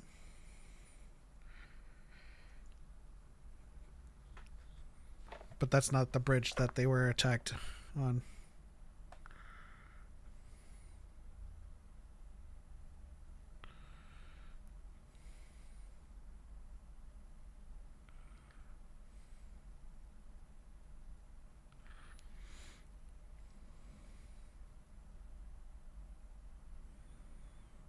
Solid work filling in that hole.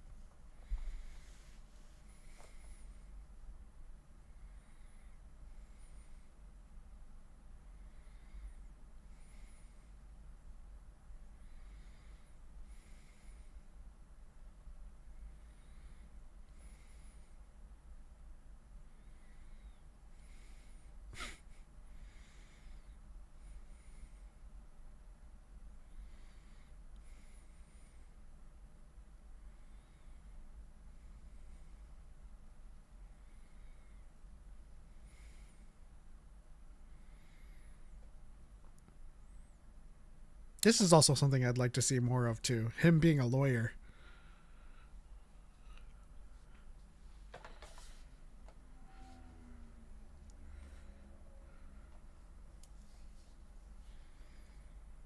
Now.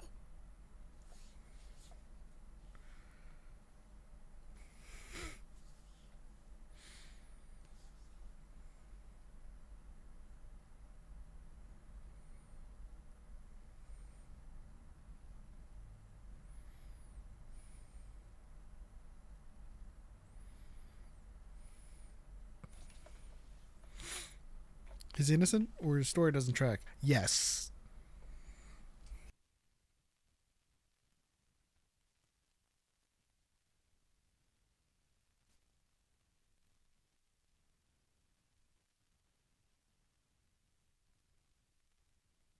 How does it feel? I don't give a fuck.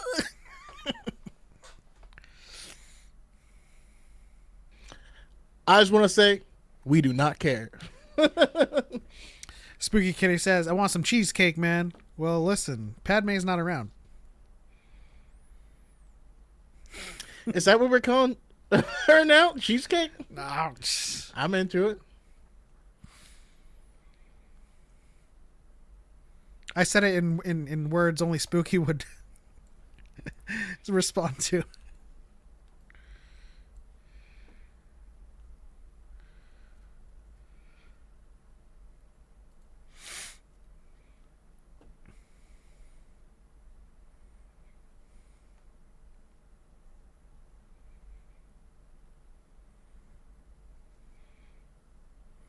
I only know of one hawk.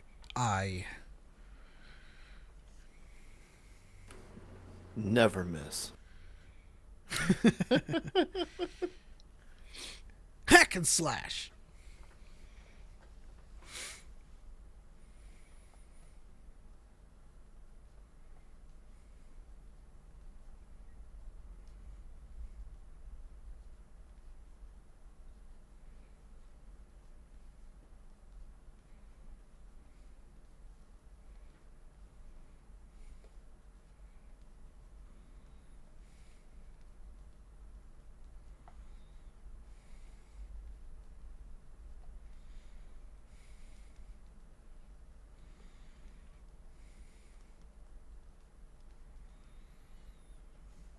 It's not the law show that I wanted to see. Sorry, I just got done finishing Lincoln Lawyer. Great law show.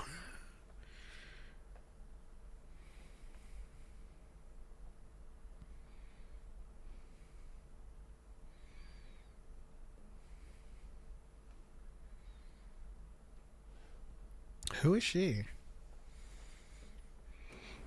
From BB Reports. That's BB. Yeah.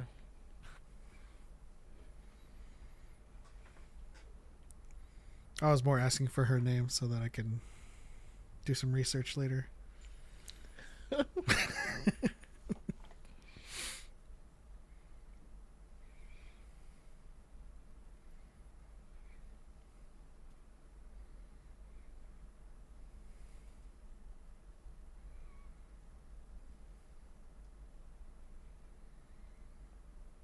I saw that face too, Cal. I didn't mean it. I didn't mean it like that.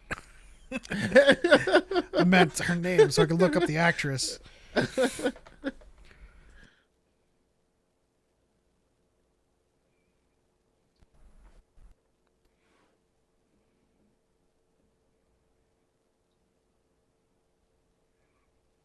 Nailed it.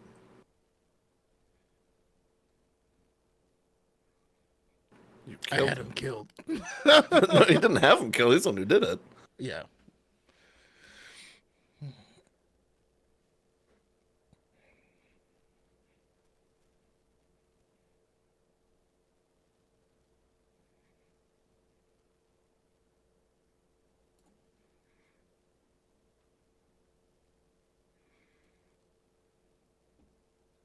Yes.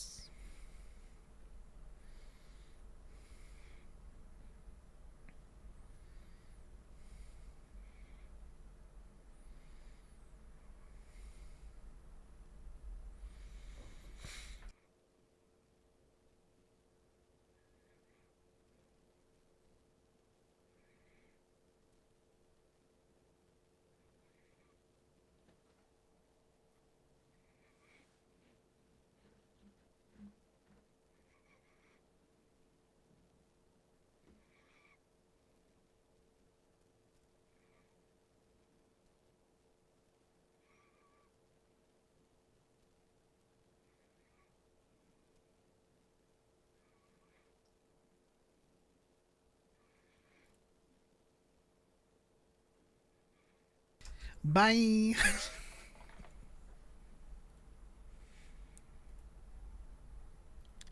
I do not.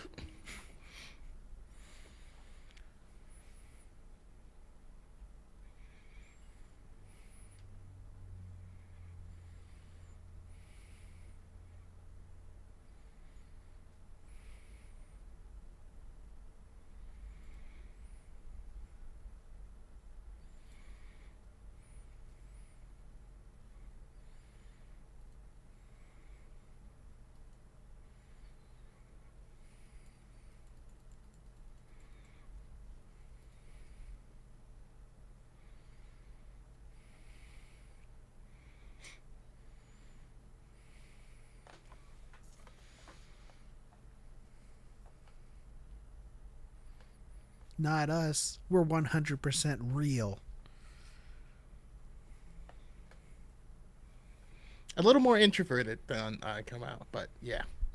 I mean, I think it's impossible to come off as introverted on camera. Should be introverted online. Yeah. True. It's like you turn on the camera and just go.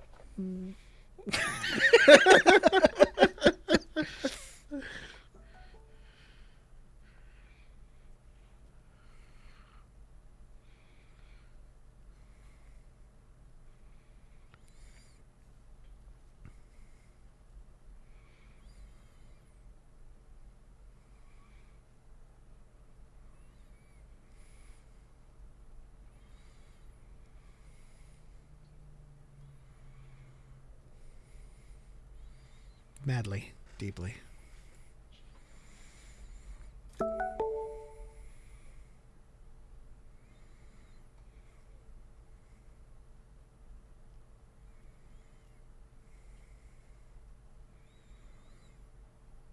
Is someone at the door, Cal? I have no idea what that was. It's probably my computer. Okay. It's just like, checking Discord.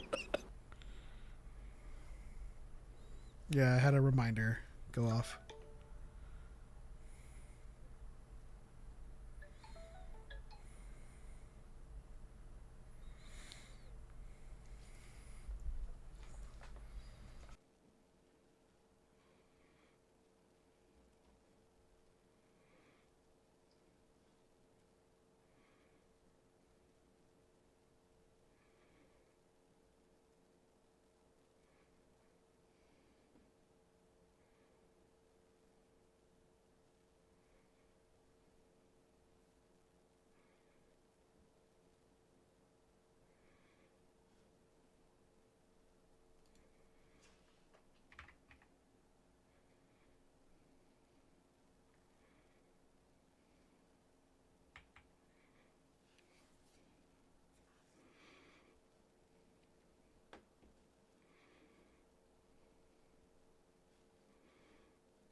Yes.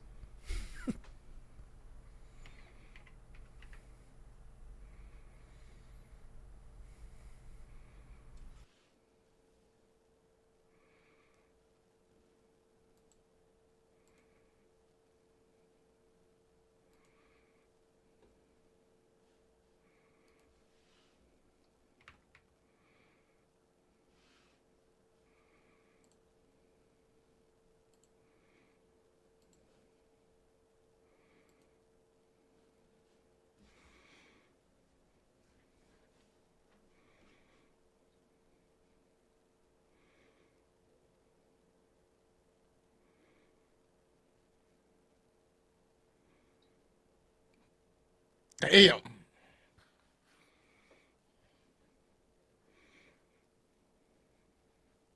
Damn, he's right. Yeah.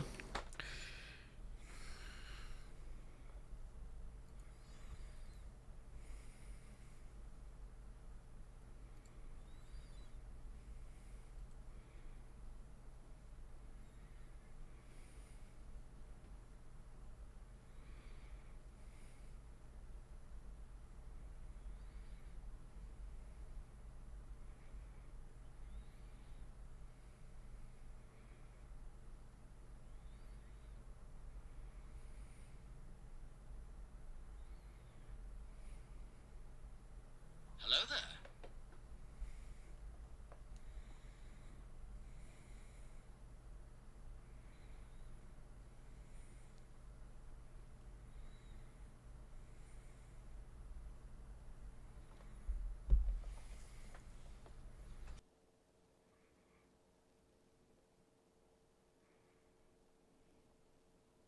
Yes.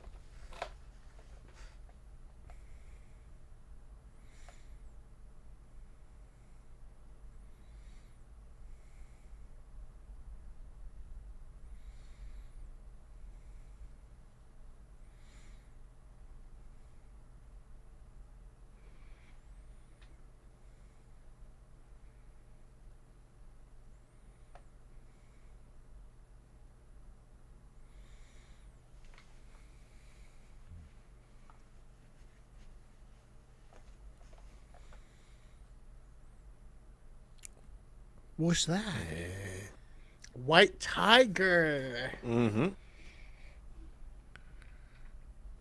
I mean, he did display some. He can fight, yeah.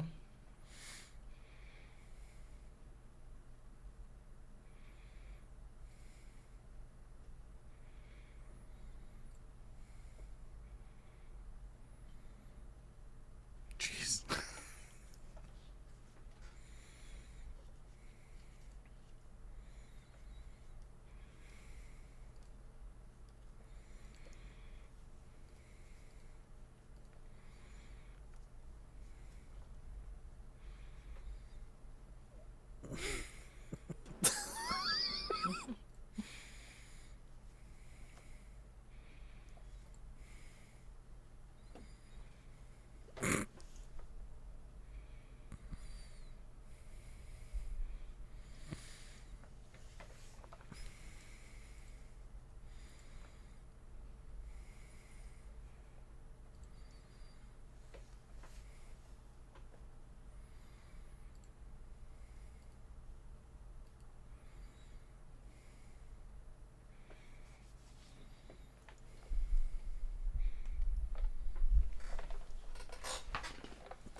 Powers.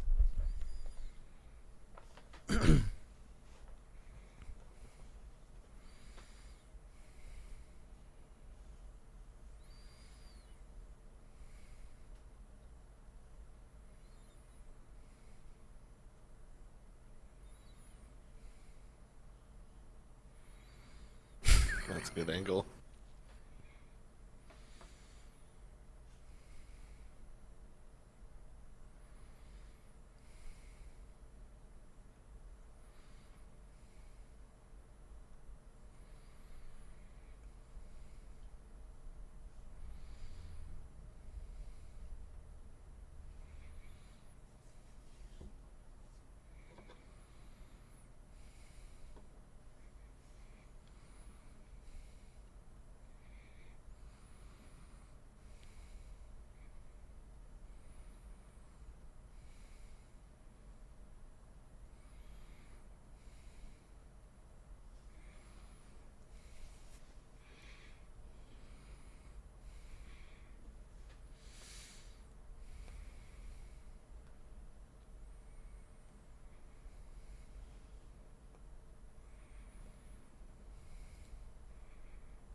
It's making me want an Italian sub from Mario's.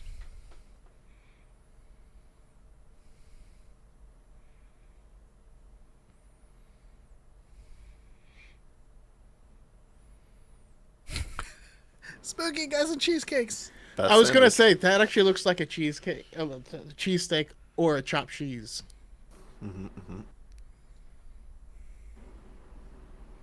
My favorite sandwich.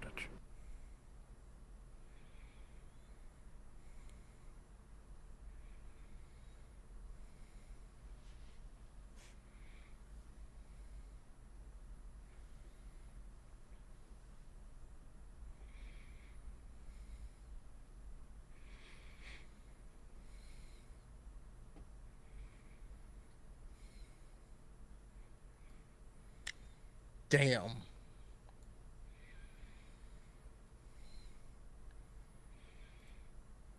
He's gonna write this proposal on the wrapper.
Ooh,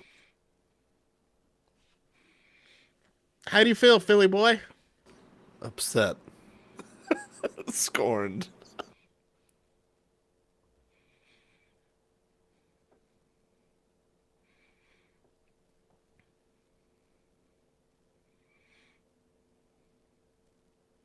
That guy was on Honey, I Shrunk the Kids.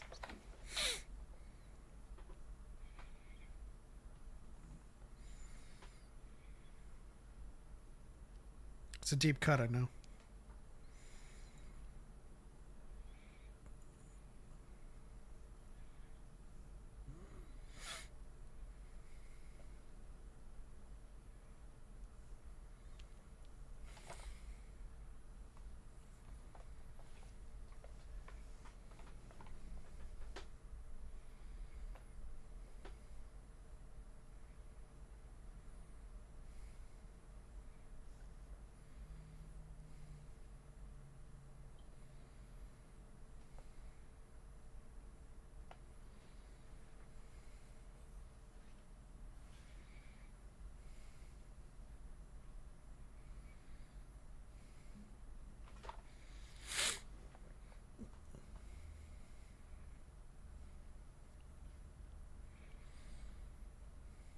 I like that portion of this show. The kind of like street level. How's everybody feeling? I mean, I think this should become a staple in all street level shows. PB report.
Bro, why does he look like Ben Affleck in this angle?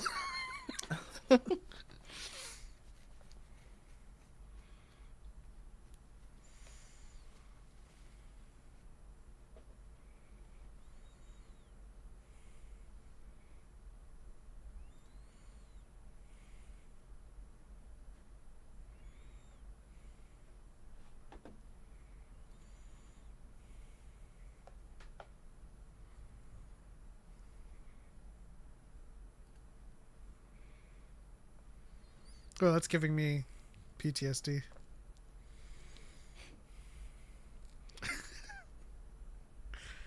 Same.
Polar Knight says, I love this show. It has every stage of beard growth.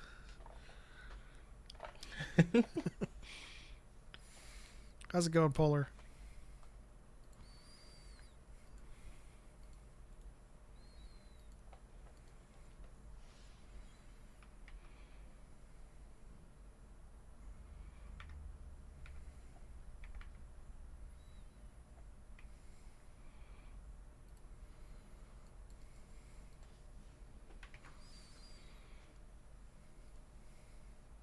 Is that the first time someone's actually using Google Assistant in media?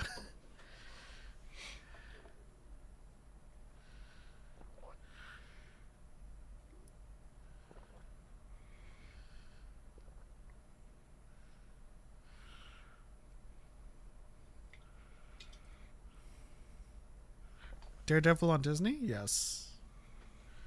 It just dropped today.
What is that?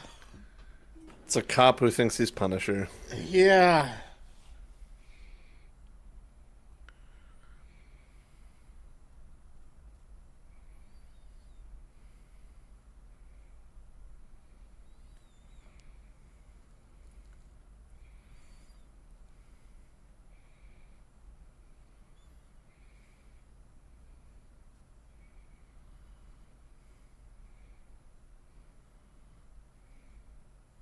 This can't be legal.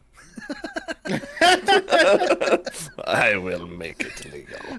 What's gonna happen if you just like, hey, judge, I got attacked by the cops? Like, I don't know.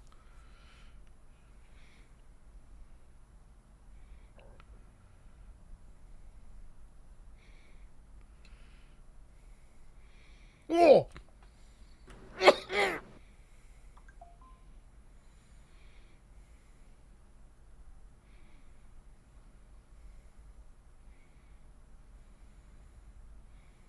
Oh! Oh. Ooh.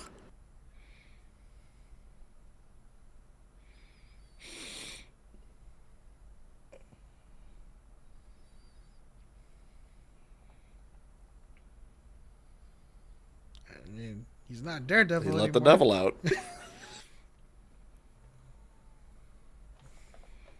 Ha!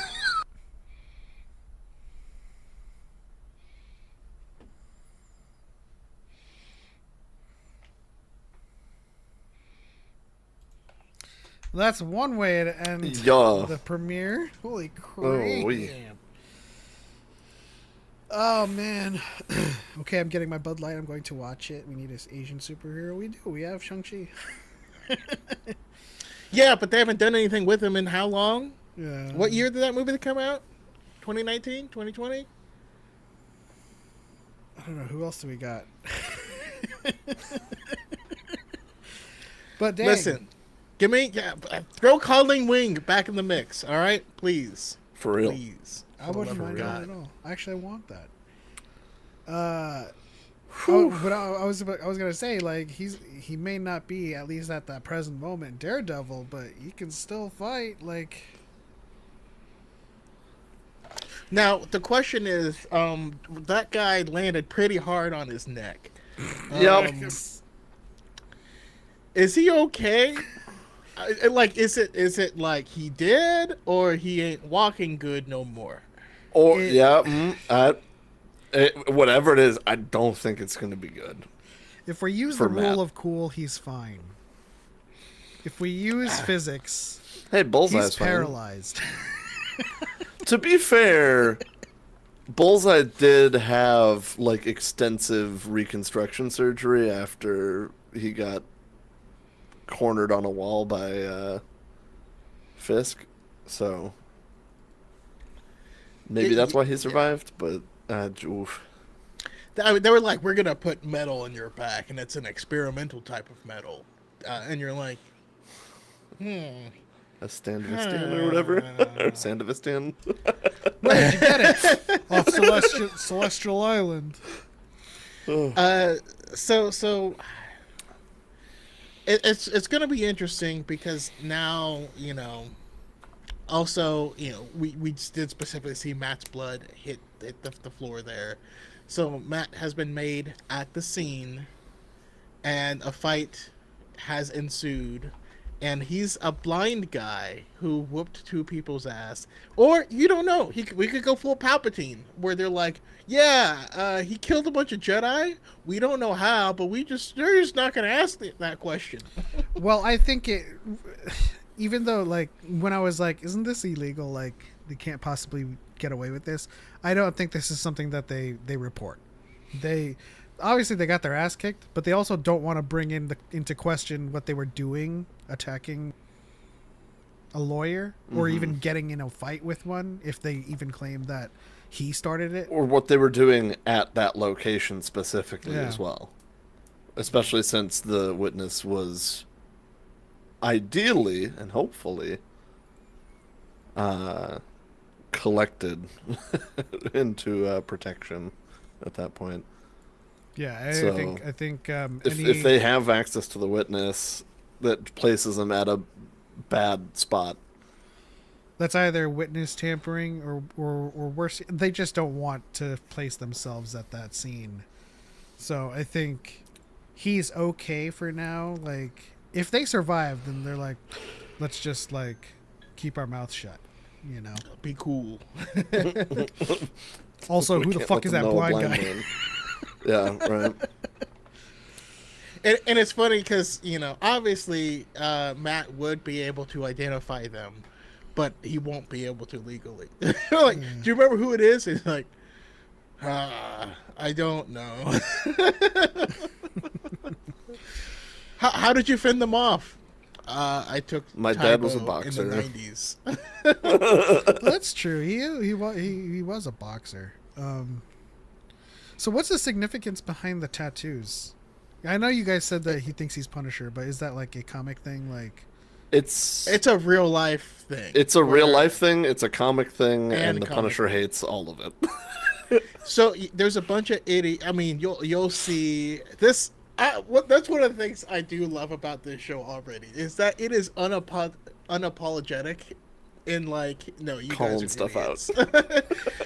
So the Punisher, the character, hates cops, right? He hates his very first run. He was stamping out corruption from the police. You know what I mean? Like he hates all that, but he's going around and he's killing those people. And then what happened is that people in the real life, like cops, thought his vigilantism was super cool, and so they started getting Punisher tattoos and Punisher things. Stickers, decals on their cars. You'll literally see a Punisher skull with the thin blue line flag in it, where like Punisher hates that.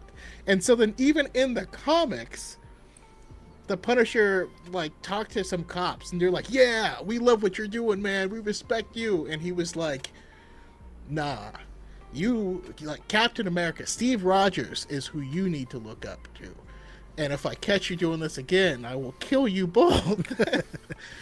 And so to see the cops in there with Punisher tattoos, it was just, it's art imitating life, imitating art, imitating life. It's layers. It's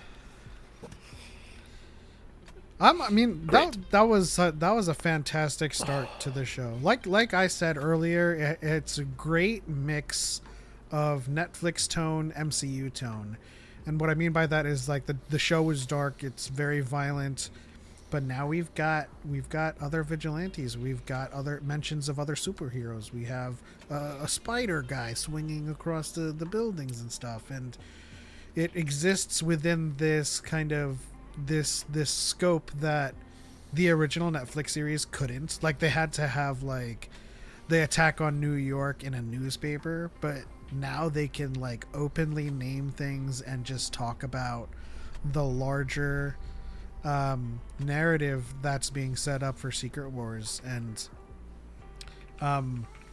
the use of his powers, or not the powers but the hearing and the senses, kind of dialing into everyday things rather than just serving him in fights. Really, really well done so far. I'm super excited for the rest of the show, to be honest. Yeah, I mean, alongside all of that, which is putting a lot of my thoughts much more eloquently than I could have. I just the cinematography and sound design for this has been fantastic as well. A lot of the camera angles that they've held on for some of these shots are like, oof, you guys knew what you were doing, and this is a spicy shot. And then like just the cuts to heartbeats and the way that they've really like I don't know if it's just been listening with headphones or whatever, but like the audio feels fairly spatial in a lot of ways, of like it really sounds like somebody honing in on where to listen to something, which is really just delightful. Like it's Honestly, great. uh it's almost hit the level of Last Jedi with sucking the sound out, so you get to the thing. Yeah, definitely like that. Also, this episode showed. I mean, it was this was perfect for both. I know it's doing a really good job developing both Fisk and Daredevil at the same time, because Fisk seemingly was trying to play things by the book, right? But there was something that he would not be able to do. He would not be able to get past, this thing with the police, especially because of who he was and what he's done in the past. And so he had to go back to a dirty tactic in order to get what he wanted. And then, of course, you're forcing, Daredevil to do the same, where he's like, don't do this, please don't. But yeah, I'm into it. Both. Pretty good start, honestly. They both thought they were out, and they were brought back in. Well, I mean, we knew it was going to happen, right? It's yeah. Born Again. I don't think that's the catalyst that brings him back to Daredevil, but it is one of the it's the first.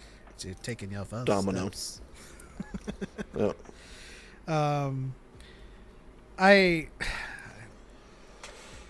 I wasn't expecting this. I wanted to see the lawyer part of Matt Murdock a lot, and I'm glad we are. I really hate how real it is to have the judge be so biased. Mm-hmm. I just got done with like Lincoln Lawyer on Netflix, which is a great show. I recommend it, where all of the judges are like very reasonable. It's like that Judge Flesher on social media, the guy with the glasses and the bow tie. Oh yeah. Mm-hmm. Very, very contrasty to like someone who's just in it for the cops, Mm-hmm. It's been paid off 30 different ways. But I mean this is a real thing though. Yeah. If you're accused of killing a cop, that's a whole different thing. I mean, it really is. It's a condemnation of, or an attack on the very, very American staple of innocent until proven guilty. What was the word I was looking for? Anyways, Same thing. Constitutional rights. No, condemnation or attack on. No, there's a different word for it, but it's a Like a statement on it. or like a slight. In any case, brilliant first 2 episodes. I think they landed it perfectly, and they ended it perfectly. I think, you know, as streaming services grow, and yes, they are still growing. They're gonna find out what works in terms of story drops.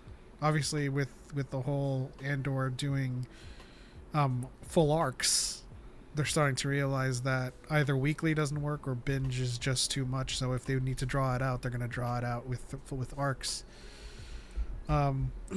Because I'd imagine ending it on the last episode where it ended wouldn't have been very fulfilling.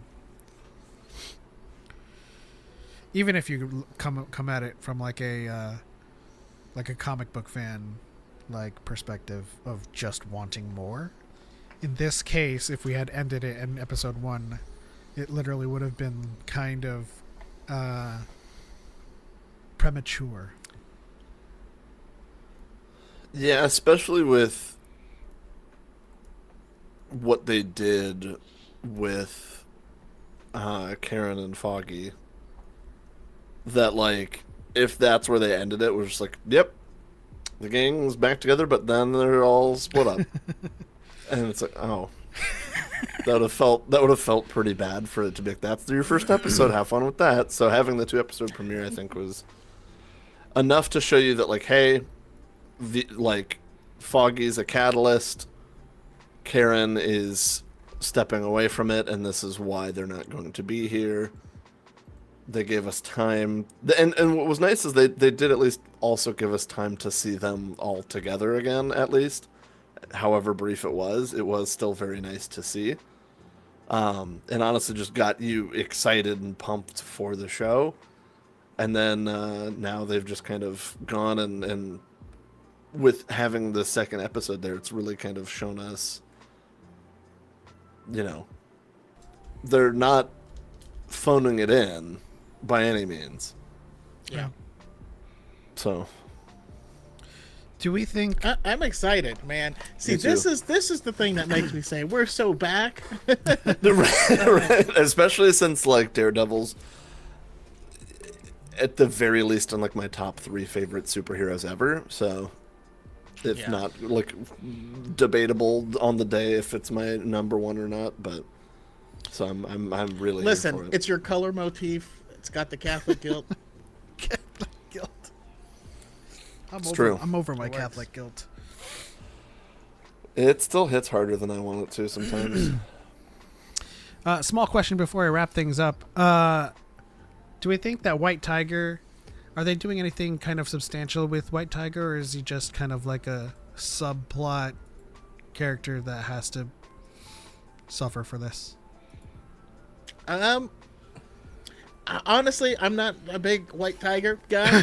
I can't tell you very much about him. From the trailers, it seems like he's not just going to be sidelined. I think there's a couple scenes of him in costume or him putting on the costume, which we haven't seen yet. So I think Hard it's to going to say. make an argument for the need for vigilantism mhm. in the end of the day, and so we'll see. But I do think it's awesome to have, you know, Matt be against being a vigilante because he is one, and then accidentally finds out that he's covering one. Yeah. And now this guy's only doing vigilante stuff because Daredevil isn't out doing it, and people need something. There's Mhm. Is his Oh yeah, it's all going to weigh into his guilt of his inaction causing all of this. is this a well-known character in the comics? Because he mentioned his amulet and his powers. I mean, he has an amulet that gives him powers. I know, and like I know of him, but I don't know It if he's reminds ever me of gotten Vixen like. from DC. Yeah. Yeah, I mean, so White Tiger got a little bit of a kick to the forefront in there's a Disney Spider-Man show where Spider-Man had like a little team and that had White Tiger, but the White Tiger was a girl. In that, I believe that was like the daughter of this White Tiger, where she wore the amulet. And like, yeah, his team was her, it was Luke Cage and Iron Fist, and they were all like in high school together. Speaking of which, are they showing up?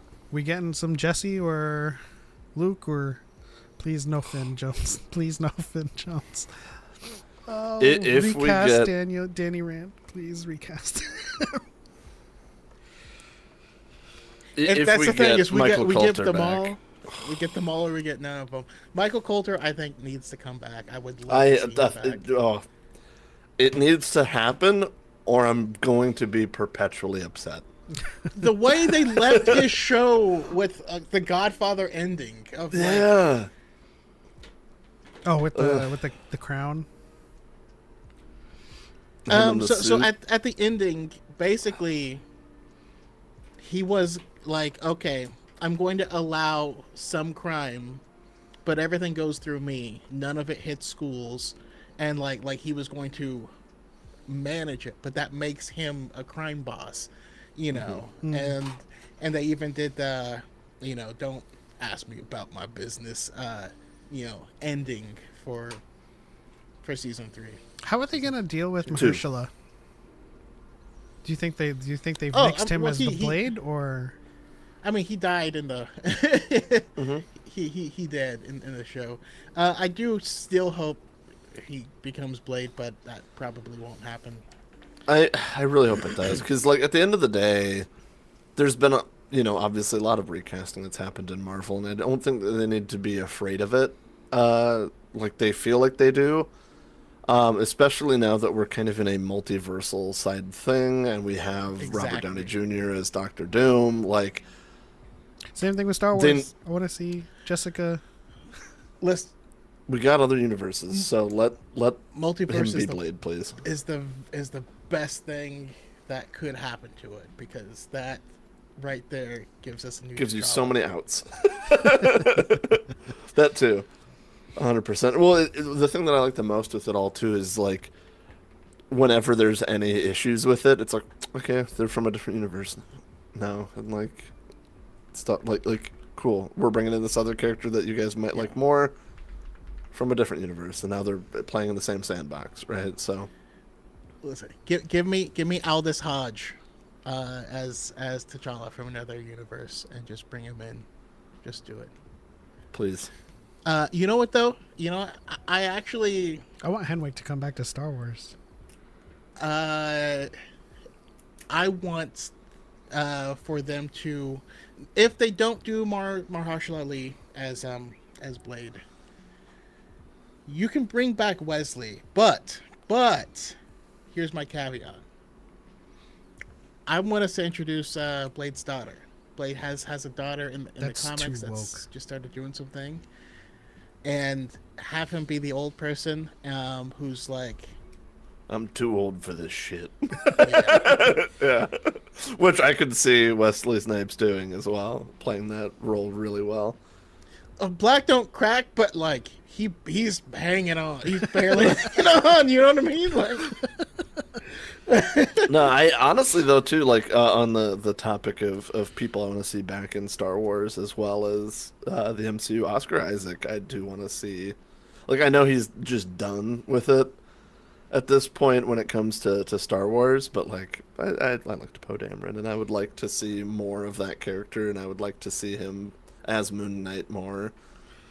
Yeah. Especially because he would be such a delightful foil to, like, not necessarily a foil, but like if he was a part of like some New Age Avengers led by Sam Wilson's Captain America, he would be the agent of chaos that group of Avengers needs to just that be would like, funny. we like it reminds me of like the Thor and like complication with stuff with Loki and the feud between Cap and Iron Man. Like there needs to be some disagreement and butting of heads, and I feel like Moon Knight has 3 So, like, it's just, If I it would be great. so one of my favorite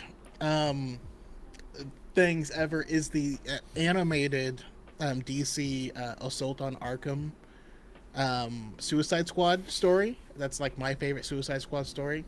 And so they have, Harley Quinn in there, but for a specific reason, right? They're like, as both a doctor and a patient, you know Arkham Asylum inside and out. That's why we were bringing you here. Because you don't just bring a random agent of chaos on your mission that's supposed to be covert. That's stupid. Mm-hmm. So if I was writing it, it would be something like mystical in nature where they have to bring him along, Mm-hmm. and like at some point they need specifically Moon Knight, and they're like, damn it, it's Mark. Yeah, right? That's exactly what I'm saying, right? Is like, especially when we look into like celestial aspects of things and multiversal stuff with different gods and things like that too. Like, I could see his character playing that kind of role, but I also just love the fact of like, we don't need Mark right now. Please switch. And it's like, what do you mean switch? Like, and just like, all of this stuff would just be, yeah. I feel like we're due for a new age Avengers level of comedy as well. That's not just your classic like Star-Lord, Robert Downey Jr., Thor type humor. That is a little bit more dry or chaotic or whatever. And I feel like I just think that would be such a good idea, and I would love to see it. I don't think it will ever happen, but boy howdy, that would make me happy. Okay, I mean, I guess we got to ask the question: who are you putting on your new Avengers team? Let's say it's a 6-man roster, 6-man roster. and So these could be people that's already been introduced, or this could be other universal variants of characters we know, or just other characters. Sam Wilson's Cap leading it, which makes me feel like we need that Falcon alongside it. Even though like having two metallic winged flyer characters in the Avengers would be a little silly, but I'm here for it. I keep wanting to call him Joaquin Phoenix. Right. Joaquin Falcon. Less mystical, still cool. Moon Knight. The moon. I feel like there needs to be kind of Haunts you. the Hulk side of it, and I would actually really like to see She-Hulk be a part of it.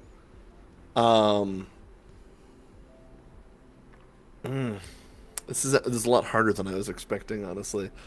I could almost see Shuri kind of bringing kind of the techie role, but also Black Panther into the Avengers, which would be great. And then I guess for a last one, I'm trying to think of like who we're missing. I'm waiting far for as, like, the the X-Men to feel? show up before I make any.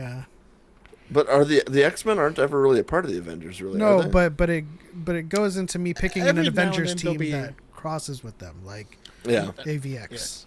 Usually they hate each other. And But- I feel like Moon Knight would cover the god side of it, even though like he's not like Asgardian or anything like that, but like he covers that kind of like mystical side of it. And then I feel like we're missing kind of just like a normal person in a way. Yelena. Honestly,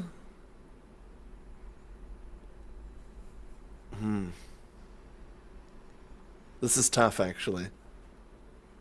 Because part of me wants to say bring Hawkeye back as like the old dad who has ties to the previous Avengers, and is like, none of you guys are doing this hero thing right, which would be fun. But I also feel like,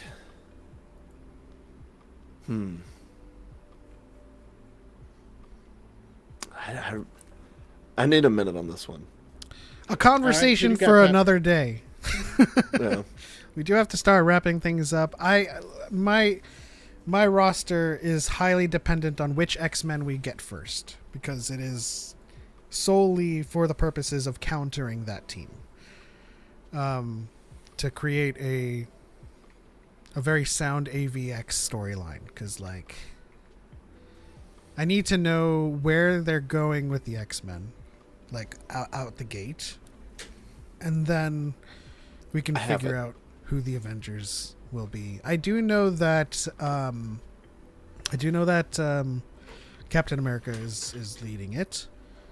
But for the others, we'll have to see. I have my sixth member, and that's Shang-Chi. Oh, yeah, of course. Yes. Like, I don't know why that wasn't one of my first that I thought of, but that's why it hit me. I'm like, duh. Like, there we go. Yeah, there's my six. I would love that cast of Avengers. It would be a lot of fun. It's got enough, like, wild card elements to it of, like, the team that shouldn't work together, but then they find a way to make it work together. Yeah, I'm here for it. I'll just give mine real quick. I know we're wrapping up. But I would have Sam Wilson's leading it. I would have the people you bring on first as scientists who end up joining the team. I bring on Shuri and Amadeus Cho, and have him become our Hulk. The Hulk standard. That's a good one. Black Panther. Shang-Chi, Makari, and Spider-Man. Okay. Makari from the Eternals. Oh! The speedster from the Eternals. Yeah. Okay.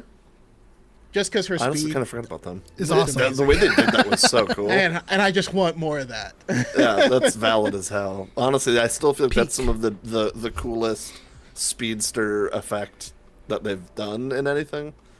So it's the best to me, in my opinion. But that'll do it for this watch party to Daredevil.